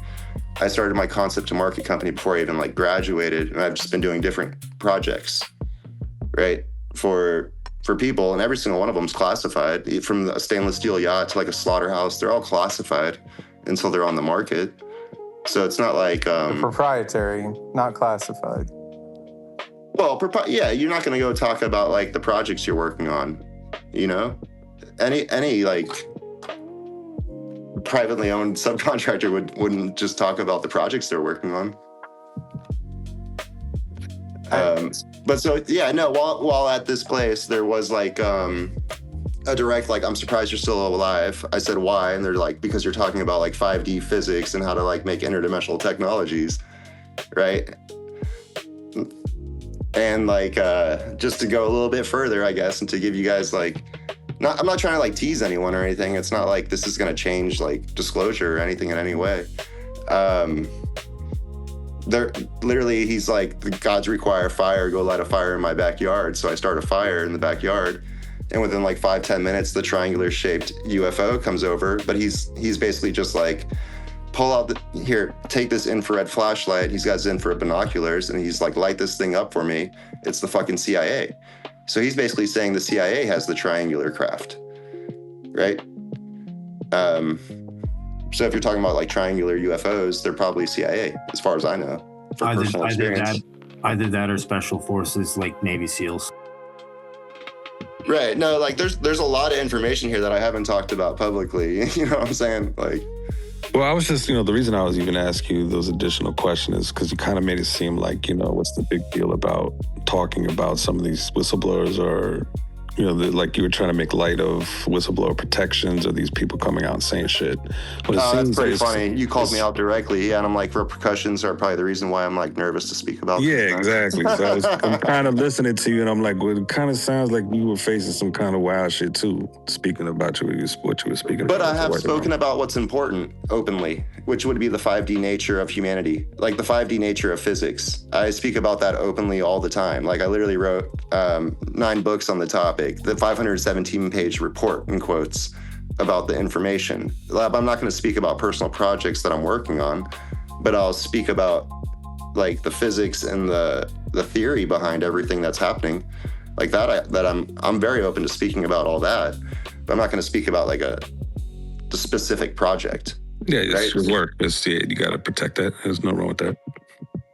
So I put something up in the nest for you guys you might find interesting. It's a meme of the 2028 space debate and a cosmic leadership debate being a theoretical, exercise that like we could see this in the future within a presidential debate. And if we don't, we should encourage something of this nature to manifest, because in a post-disclosure world, having actors that are on screen representing us fighting NHI might be a very, very interesting way to approach the conversation if you look at it from that angle. So I created a set of memes. All right, thanks for the memes, but I already put the target reveal up top. So if anybody was doing the remote viewing, feel free to check it up top. I want to keep the discussion going. I know Barrick jumped up. I wanted to see Barrick. What's up, man? I shot you a DM. I'm glad you hopped up here. I just wanted to see if you had anything new on Chief Wiggins. Nothing new. I happened to pop into the room as soon as you mentioned him. I did reach out to him with the number I have, but I haven't heard back. I haven't talked to Alex since July of 2024. Gotcha. But just to give you some background, I met Alex at a Christmas Eve party. He was dating my cousin at the time, and we had about a 3-hour conversation about his experiences on the USS Omaha and USS Jackson. And a lot of people don't know this, but he was one of the primary witnesses for the USS Omaha incidents in the Whiskey 291 training range off the coast of San Diego as well. And so I met him in 2023, just about 9 months after he had the USS Jackson incidents. And he shared some things with me about just how people were messing with him in terms of feeding him false information. At least that's what he believes. To kind of discredit any potential testimony he might share. He did share quite a bit with me that I just don't feel comfortable going over, but if you have any questions, I would be happy to answer them if I am comfortable doing so. I just heard, I guess Corbell touched on it, that they said they're trying to fuck with him a little bit. I don't know if it's a clearance thing or just his job function now currently, since he was in the active duty when he testified. And I just wanted to see where he's at with everything. Would love to have a conversation with that dude. A lot of information that he shared in the congressional hearing last year is just a small part of the story. And I don't think, let me rephrase this. I think that because he was active duty, he wanted to maintain a level of extreme professionalism. So he did not go outside his scope of 100% understanding that he was read into, because he wasn't read into any reverse engineering programs, recovery programs, but he was given information about those things, and he doesn't know if it was BS or not. So there might be some things going on behind the scenes in terms of his security clearance being messed with because of that. That's really all I know. Was this in 2023? Was this before or after Grush in late May, early June? That you met Alex. Grush came out in 2022, correct? 23. I met Alex December 24th, 2023. Okay, so at the end of the year, so you had already seen Grush, and did you bring him Grush up at all? What was his opinion on him? I did. He thought he was a very credible witness. So Alex wasn't read into any programs, but one topic that was brought up, and this is interesting because the 4chan whistleblower had made their post in, I believe, June of 2023, it was brought up in terms of the mobile manufacturing facilities. Now, again, Alex wasn't read into any programs, but he did give some credence to those ideas. Like the underwater manufacturing. There's a underwater manufacturing facilities with a hotspot specifically off the coast of San Diego. Interesting. And, a lot of those littoral class ships that Senior Chief Wiggins was deployed on, they have the most advanced sensors in the U.S. Navy. And I think there's probably a reason for that, why so many of them are deployed in the U.S. Pacific Fleet.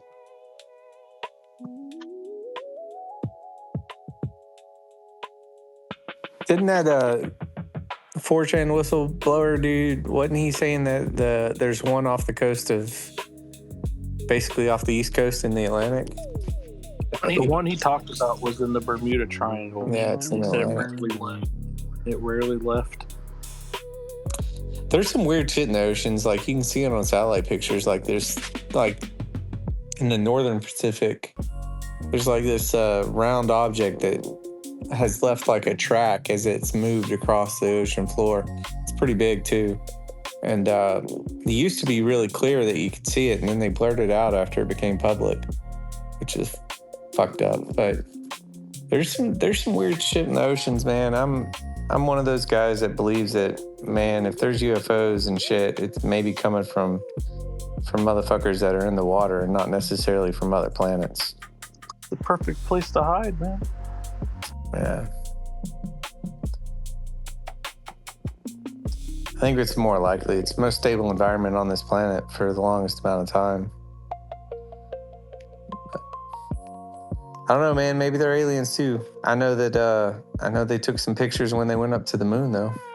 Y'all got to see those.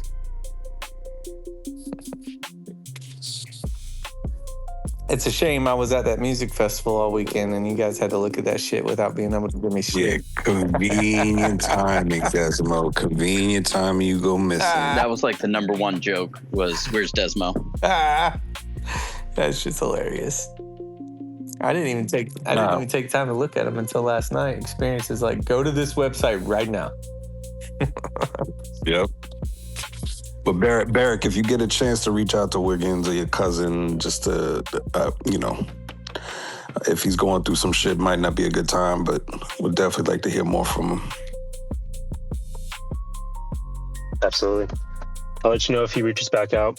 I do know that his family lives in Las Vegas. I would imagine.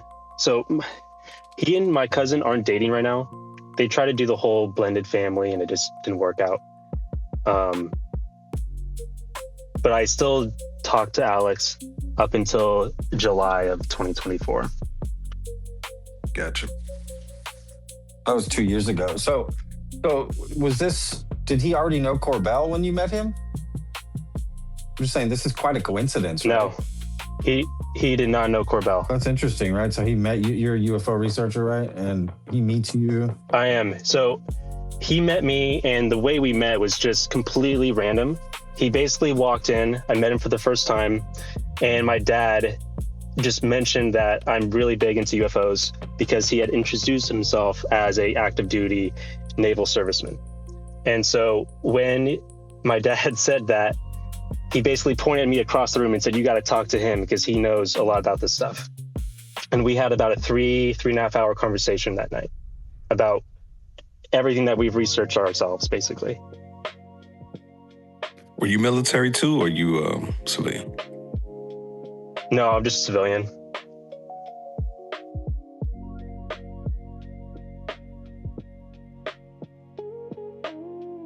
So were you surprised to see him come out with Corbell and all that?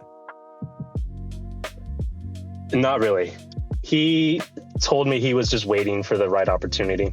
At the time, he had already talked to the Secretary of Navy, kind of sharing his experiences. And I think that they wanted him to the Navy kind of changed their tone in terms of whistleblowers coming forward. Because, decades ago, people would be mocked. They'd have their ranks stripped, pay docked.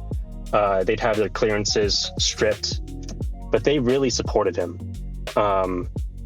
And I think the Navy being, just one of the most advanced, it is the most advanced Navy in the world. They kind of took a lot of pride in being transparent around some of the activity off San Diego and the UAP encounters. But for Corbell specifically, he did not know who he was going to go out to. I'm sure he vetted several people. He was just waiting for the right opportunity. I mean, that's quite a coincidence, right? That you would meet him and then he comes out and testifies and all that. You being a UAP researcher, right? Like that's, interesting. Oh. It was crazy. Yeah, because when he first went public, I believe it was around May or April of last year. And I hadn't seen him in about a year. And when he went public on Corbell's show, I mean, I texted my entire family. Like, it was surreal, for sure. And then when he testified, we had a little watch party, and it was a blast. Yeah, I was at the hearing, and I could not get to him. He dipped kind of fast as soon as the hearing was over, so I didn't get a chance to chop it up with him. But like you said, when I heard his testimony, definitely credible to me, but I felt like there was way more to his story than what he presented. And I got the vibe, like you said, he was just trying to keep it very professional. And within the lines of his job being active duty, he had to be super careful, not saying no crazy outlandish shit. So, yeah, I definitely would like to hear more from him. Yep, that's 100% the case. Again, he was one of the primary witnesses on the USS Omaha as well, and he was not asked a single question about that.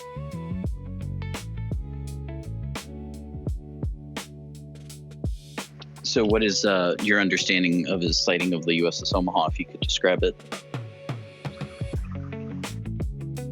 Well, he didn't see the objects, but he read naval action reports. And at the same time this was happening,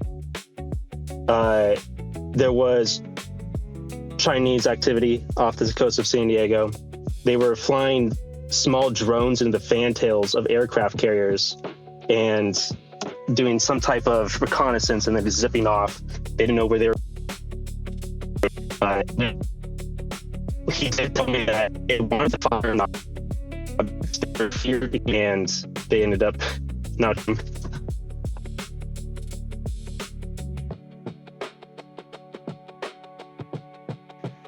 And so the nature of those Omaha incidents were essentially just prosaic, Chinese drones maybe surveilling or attempting to see if they could get in close, like a Ukrainian attack with first-person view drones or something like that, is what it seems like. He doesn't know for sure. He thinks it could be some type of war game. He doesn't know 100%. He's not briefed on every operation.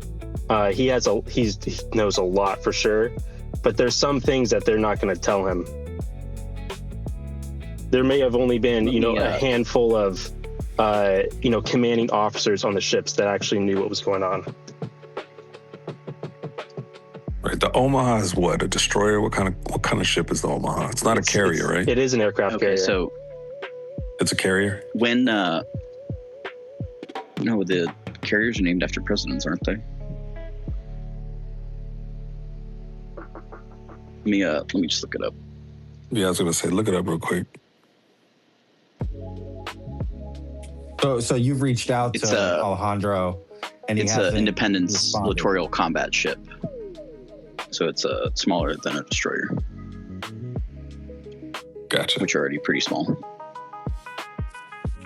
But what's interesting about it is, in my mind, I was going through, okay, well, what would facilitate this, and when did this sighting happen on the Omaha? 2019.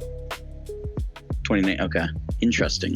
Because my theory is the Moskva, the Moscow, was sunk by Bayraktars, doing ISR, and the Neptune missiles hit it. So they were, those were doing the targeting, and then the Neptune missiles hit the ship. I was wondering if they were, just getting people to look out for drones that would be guiding in some other munition on them, and maybe that's the way they're training people. But that would have been 3 years before the Moskva sank, so it'd have to be pretty forward thinking. Was the Omaha the splashdown one where it was like the object and you could hear the sailors react? Correct. There was a half dozen ships that were part of that whole UAP encounter. I was about to say, usually like a fleet or a small fleet, right?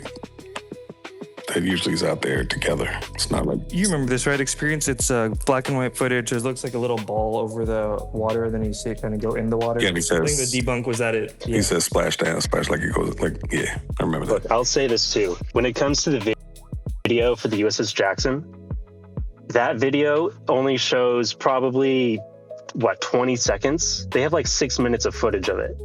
And when Chief Wiggins, he testified about the Tic Tac rising out of the ocean, linking up with 3 smaller orbs, and then instantaneous acceleration. That has never been released. But he saw it. This video of that. You alluded to some other stuff. Did he have high strangeness after or something that he didn't want to talk about because he wanted to keep it all like above board? No, he didn't talk to me about that at all. We need that video. I threw up in the nest the Cormorant. It's a sub-launch drone that we used to have, or used to be testing, or used to be thinking about. But it was a jet-powered aircraft that could be launched from underwater. It would go above water, and then it would also be recovered by the sub. So it'd be interesting if the Chinese were working on something like that. It's not unlike a Japanese sub that carried airplanes in it. I think it carried 2 Zeros as reconnaissance aircraft. We'll have to look up how many of those they made. I think they made 1 or 2 of those, but let's see if I'm wrong. Look, are we getting the goods in the UFO files next week or not? You already know. Next week, I thought it was going to be tomorrow. Yeah, I heard it was coming out tomorrow. Tomorrow?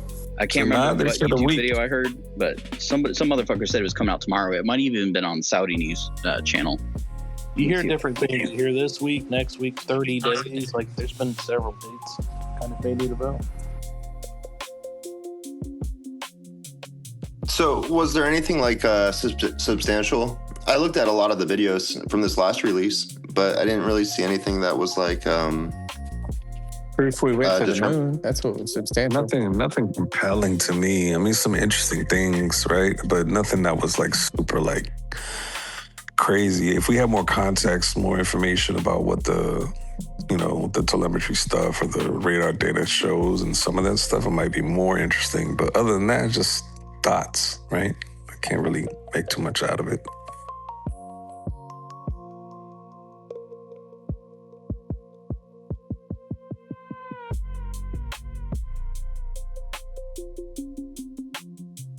I guess, what do you guys think? Parachute on that one?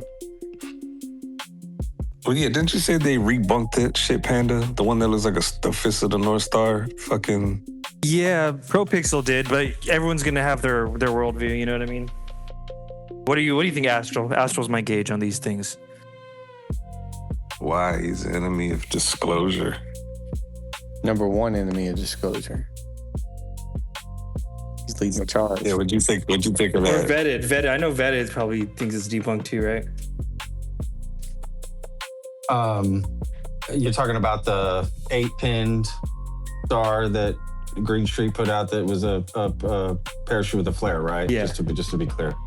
Yeah, I think, and I saw ProPixel or whatever his name is, Billy. I saw his video and people were commenting on a video that I made. They got, I guess a lot of people watched it. And yeah, people were saying, Patrick, it's not a parachute with a flare. It's a skydiver. No, it's a paraglider. It's a refraction. But that's fine. I don't know what the fuck it is. What I'm pretty confident it's not is an alien spacecraft. So at this point, I don't really give a fuck what it is. It's prosaic. So I just, we're going to argue over what kind of parachute or what kind of refraction or what kind of ship, but no one's proved that it's some sort of alien spacecraft. That's where I'm at with it.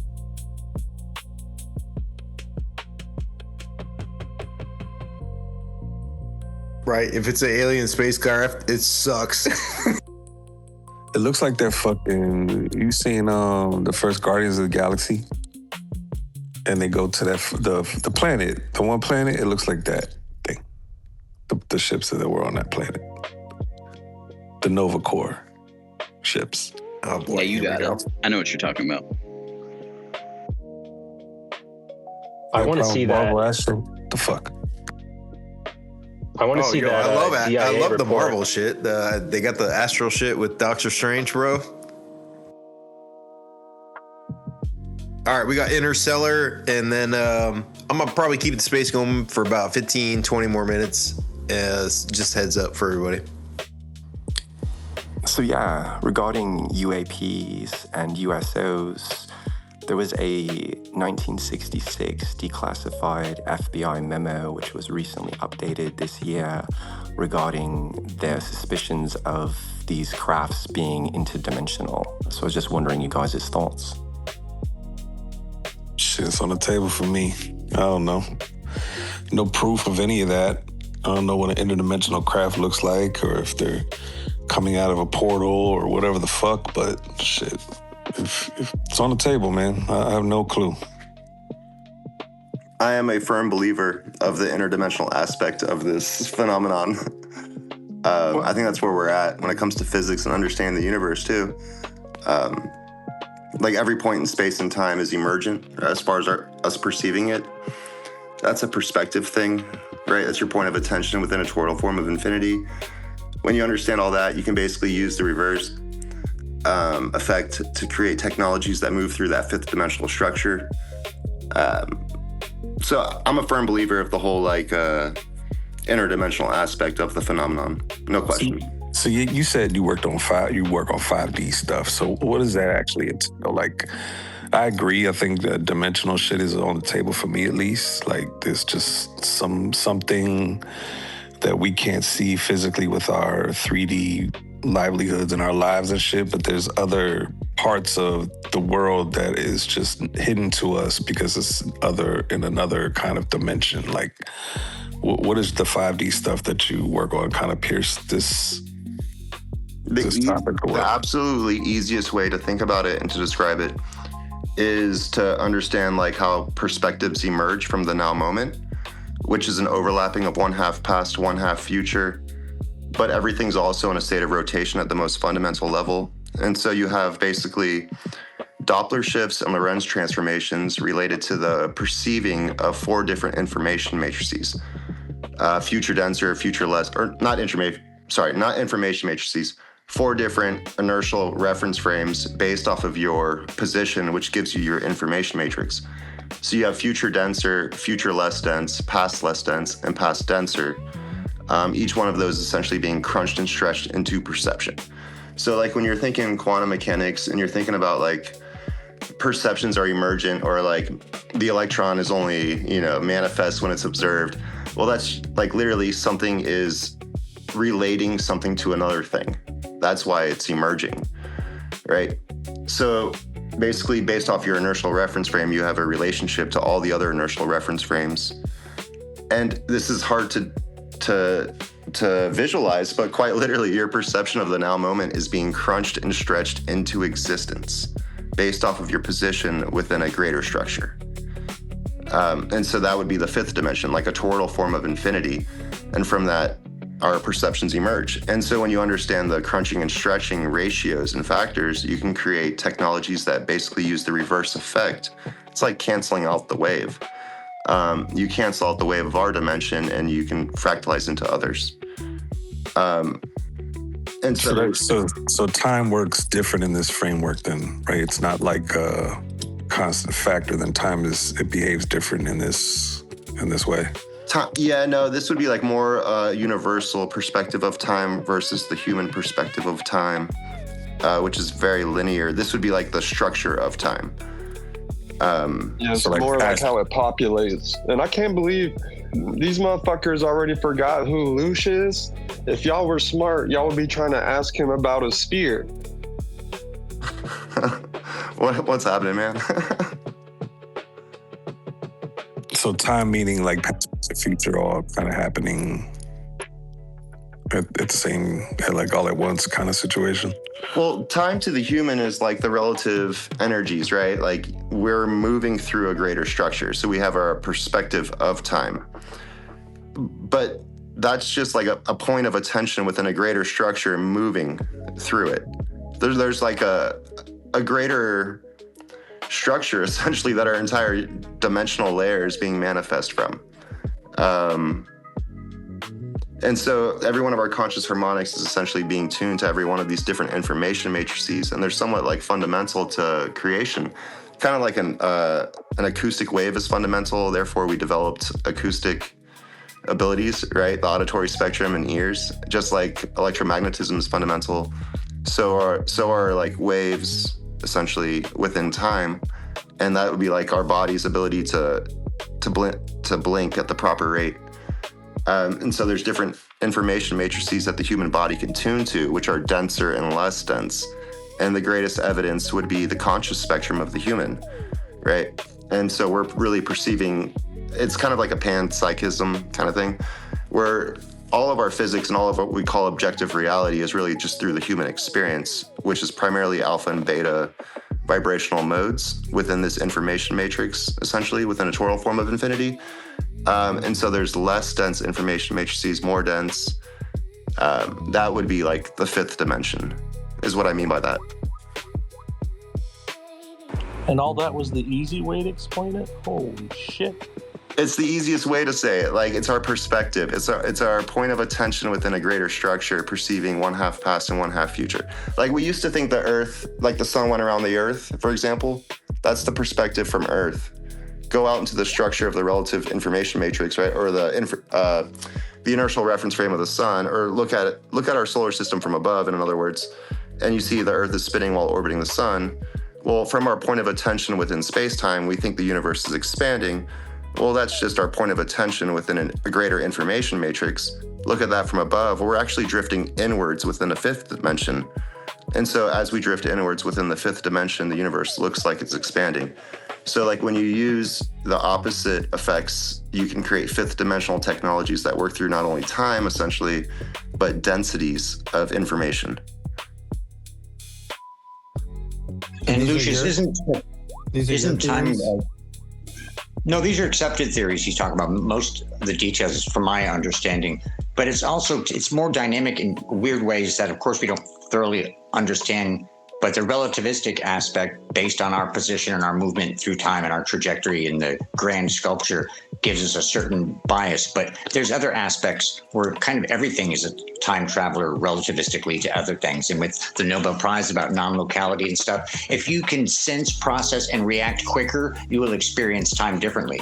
if you leave a origin point and travel relativistically closer as you can to the speed of light, when you return to your origin point, you will be in the distant future of your origin point, but you will have passed through time separately. So it's very this kind of relativistic point, I think, that's really pivotal in this. And we're very biased because of, our illusion of separateness and this kind of string of our experience that travels through time in like this grand sculpture. But also, Lucius, doesn't the non-locality aspect point to everything being connected, past, present, future, distant locations, everything? 100%. Like the now moment affects the past, affects the future. It's the river of time. Like, and you're a point of attention drifting through it. And so the river will never be the same. Like, you can travel to the past, but it's not going to be the same past because you could call it erosion. Like the erosion of the time fluid would have changed the past, right? Yeah, there's only one greater structure of the now moment. Like that, and that would be that greatest structure of infinity. That's the easiest way to mathematically describe it. In my opinion, is the toroidal form of infinity. Yep. Yeah, so you can actually see that depicted in a lot of ancient cultures. Like they already knew this concept. And I'm gonna take advantage of asking some good questions since nobody else will. Let me walk you through this stuff. Our real bad quick. screen, we ain't know. You know what I'm saying? We ain't know.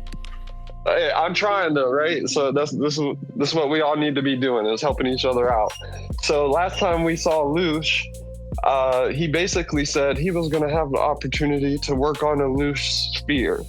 I've since asked him, and he cannot talk too much about it. I try to get something out of him all the time. He's only been back a couple times since. And, you got to respect it. If he's worked on something and signed some stuff or is proprietary, he can't talk about it. But he also is doing work with MooPass, right? So, Lush, can you give us anything? Like, are there any things that y'all are beginning to see from data collected from the MooPass systems that are like, things that are triggering wild phenomena is happening or anything like that? Anything you can give us? I mean, I got to be 100% honest, like always, like I always am, honestly. But like, I am a fly on the wall with that project. And all I can really tell you is they've been updating the system, the interface, all that kind of stuff. They've actually added the headband. And I know it's not a highly accepted headband within this community because it's the Muse, but like they've added the headband to the system. No, they're just updating. Currently, the most current thing I can really tell you is they're updating the system. More and more people are joining. It's definitely international. There's no question about that. There's probably about 500 participants. And based on the fact that you're asking me, I think I need to do an updated podcast with Dr. Jim Segala. So I'll probably email him tomorrow and see if he'd like to do something by the end of the week, like next week. We need an update. Definitely. Yep. It always seems to come down to data, right? Like no matter what the project is, it just always seems like we need more data. Are you talking about the project where they're putting devices in people's homes to capture data? The MooPass, right? Yeah, not only to take it further, not only in their homes, but also on their bodies. So when you, there's two different, if you sign up, basically there's two different information. There's two different like devices you can receive for free.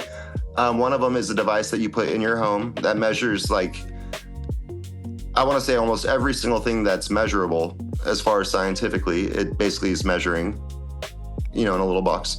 And the second is a wristwatch version that you can walk around with. And so there's an online journal that you can upload. Say you have an experience, right?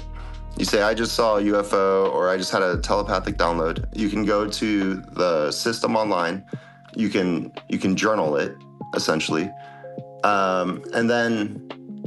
But you don't always, there's two different options. You can have access to your data in real time or you can choose not to, right? So we're trying to do a scientific study where it's double blind. You literally don't have access to your data. You're just writing down you had an experience. On the other hand, you're wearing a wristwatch or there's a device in your home and it's recording data. And so the two correlate like very directly, the data from the devices and your journal entry. And we've seen spikes. We've seen like spikes in the the gravitational fields and the magnetic fields. You see spikes that correlate directly to these individual experiences that in a scientific manner, they basically can relate to an energy density, something of that nature that's causing your brain to fire in a certain way. Like you don't really know. There's evidence to suggest that something is happening. There's a local phenomenon happening that's creating the firing in your brain. Scientifically, that's all you can say. Yeah. I'll just add on to the end of that real quick. I mentioned the ancients kind of knew this stuff, and it's just we forgot about it. This is why you'll typically, when you hear about them going into these altered states, they typically go to the top of a mountain or like inside the caves because they're figuring out what Mu-Pass is currently figuring out now. Well, that's the thing is like, so you can track the phenomenon too. So basically there's, if you have 10,000 globally, right, you can track the hits across the globe and make like a map, a three-dimensional map of the Earth, and watch the hits go across the globe. And so that's what's happening. And but there's also points you could say on the Earth. This is more related to what Screen just said. Like there's points on the Earth where this energy, it's the easiest way to say it, this fifth dimensional energy penetrates our dimensional plane more smoothly. Right. And so those are the places where potentially the ancients created like interdimensional telescopes, things of that nature. But that's all, very theoretical and speculative. Yeah. Yo, I want to give a chance for everybody just to give any last minute words if they want to, but close up the space here in about 10 minutes.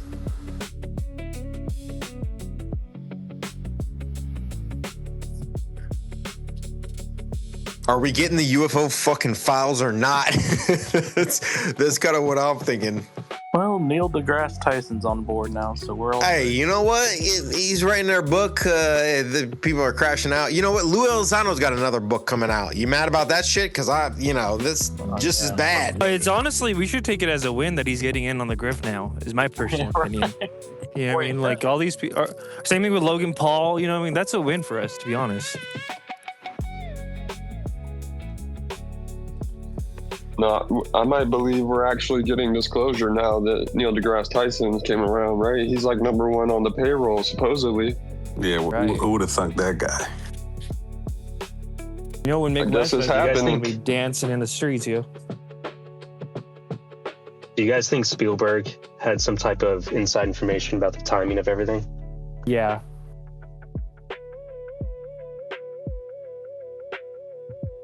I mean, there's no coincidence, right? There's absolutely no coincidence. But I just wanted to, I guess, as far as closing words, I think that if there's people in Congress and government officials and stuff saying that these things are interdimensional, maybe they should be providing some type of like framework for that as well. I guess that would be like my closing thought. 3 words, Book of Enoch. Something a little more like scientific and like, I hate to say it, but like more materialistic that we can all like actually like grab and like say this, okay, I get it. Hey, you know what? The boys are Arrow now. You see that, Red? Hey, Arrow's the boys now, like we're the crew. Yeah. They're falling in line, huh, Astral? Your boy Kozlowski over there at Arrow. Kozlowski's good peoples, Astral read that and clapped for like 5 minutes straight when he read that shit. He's definitely fist pumping at some point. Corbell talked to Luna, guys. Everything's okay. We're going to get the 46 videos that are going to convince everybody that aliens are real. But you know what? With the videos, I've said this before. I kind of want to reiterate it again. Like, I'm happy that these videos are dropping. That's fine. But it's kind of like there's no context behind it. There's no expert that's kind of showing us what we see. I would love to do a space with somebody that's an ISR operator or something that can explain what we're seeing, even if it's prosaic. Like, what is this that's on the screen? This is maneuvering a certain way that doesn't make sense. The infrared is behaving this way because of this. Like, we don't really have any of that. It's kind of just like, here, have at it. Make up whatever you want to make of it. I would like some more professional explanation behind some of these videos. Just saying. just to throw out there. Book of Enoch was brought up, but maybe something more like the Gateway process, or like the Gateway tapes. That's if you're objective minded, that's a pretty good description of good starter of what's happening. Well, in terms of UFOs' propulsion systems, it's supposedly based on electromagnetic fields that are generated by the Earth, sort of like pushing and pulling, with the forces of magnets, on like obviously a grander scale. So that's why they're able to pull off these maneuvers that are, military crafts can't, which I do believe that a lot of what we do have is reverse engineered, but again, they're not gonna be having that out there just yet.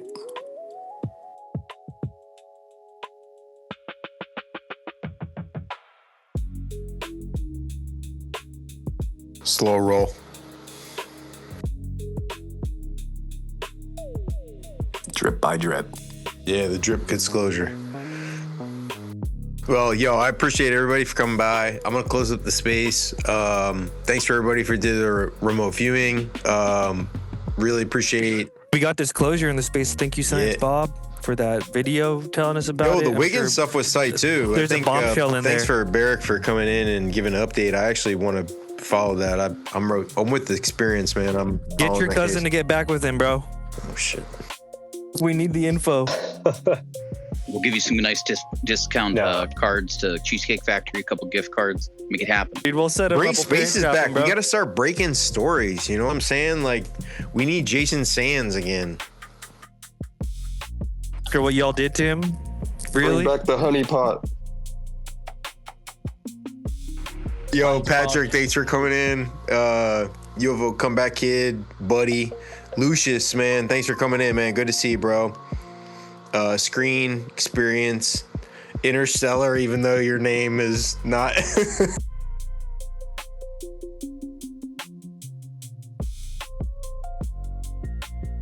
Yo, appreciate everybody for coming by. Have a great night. Peace, guys.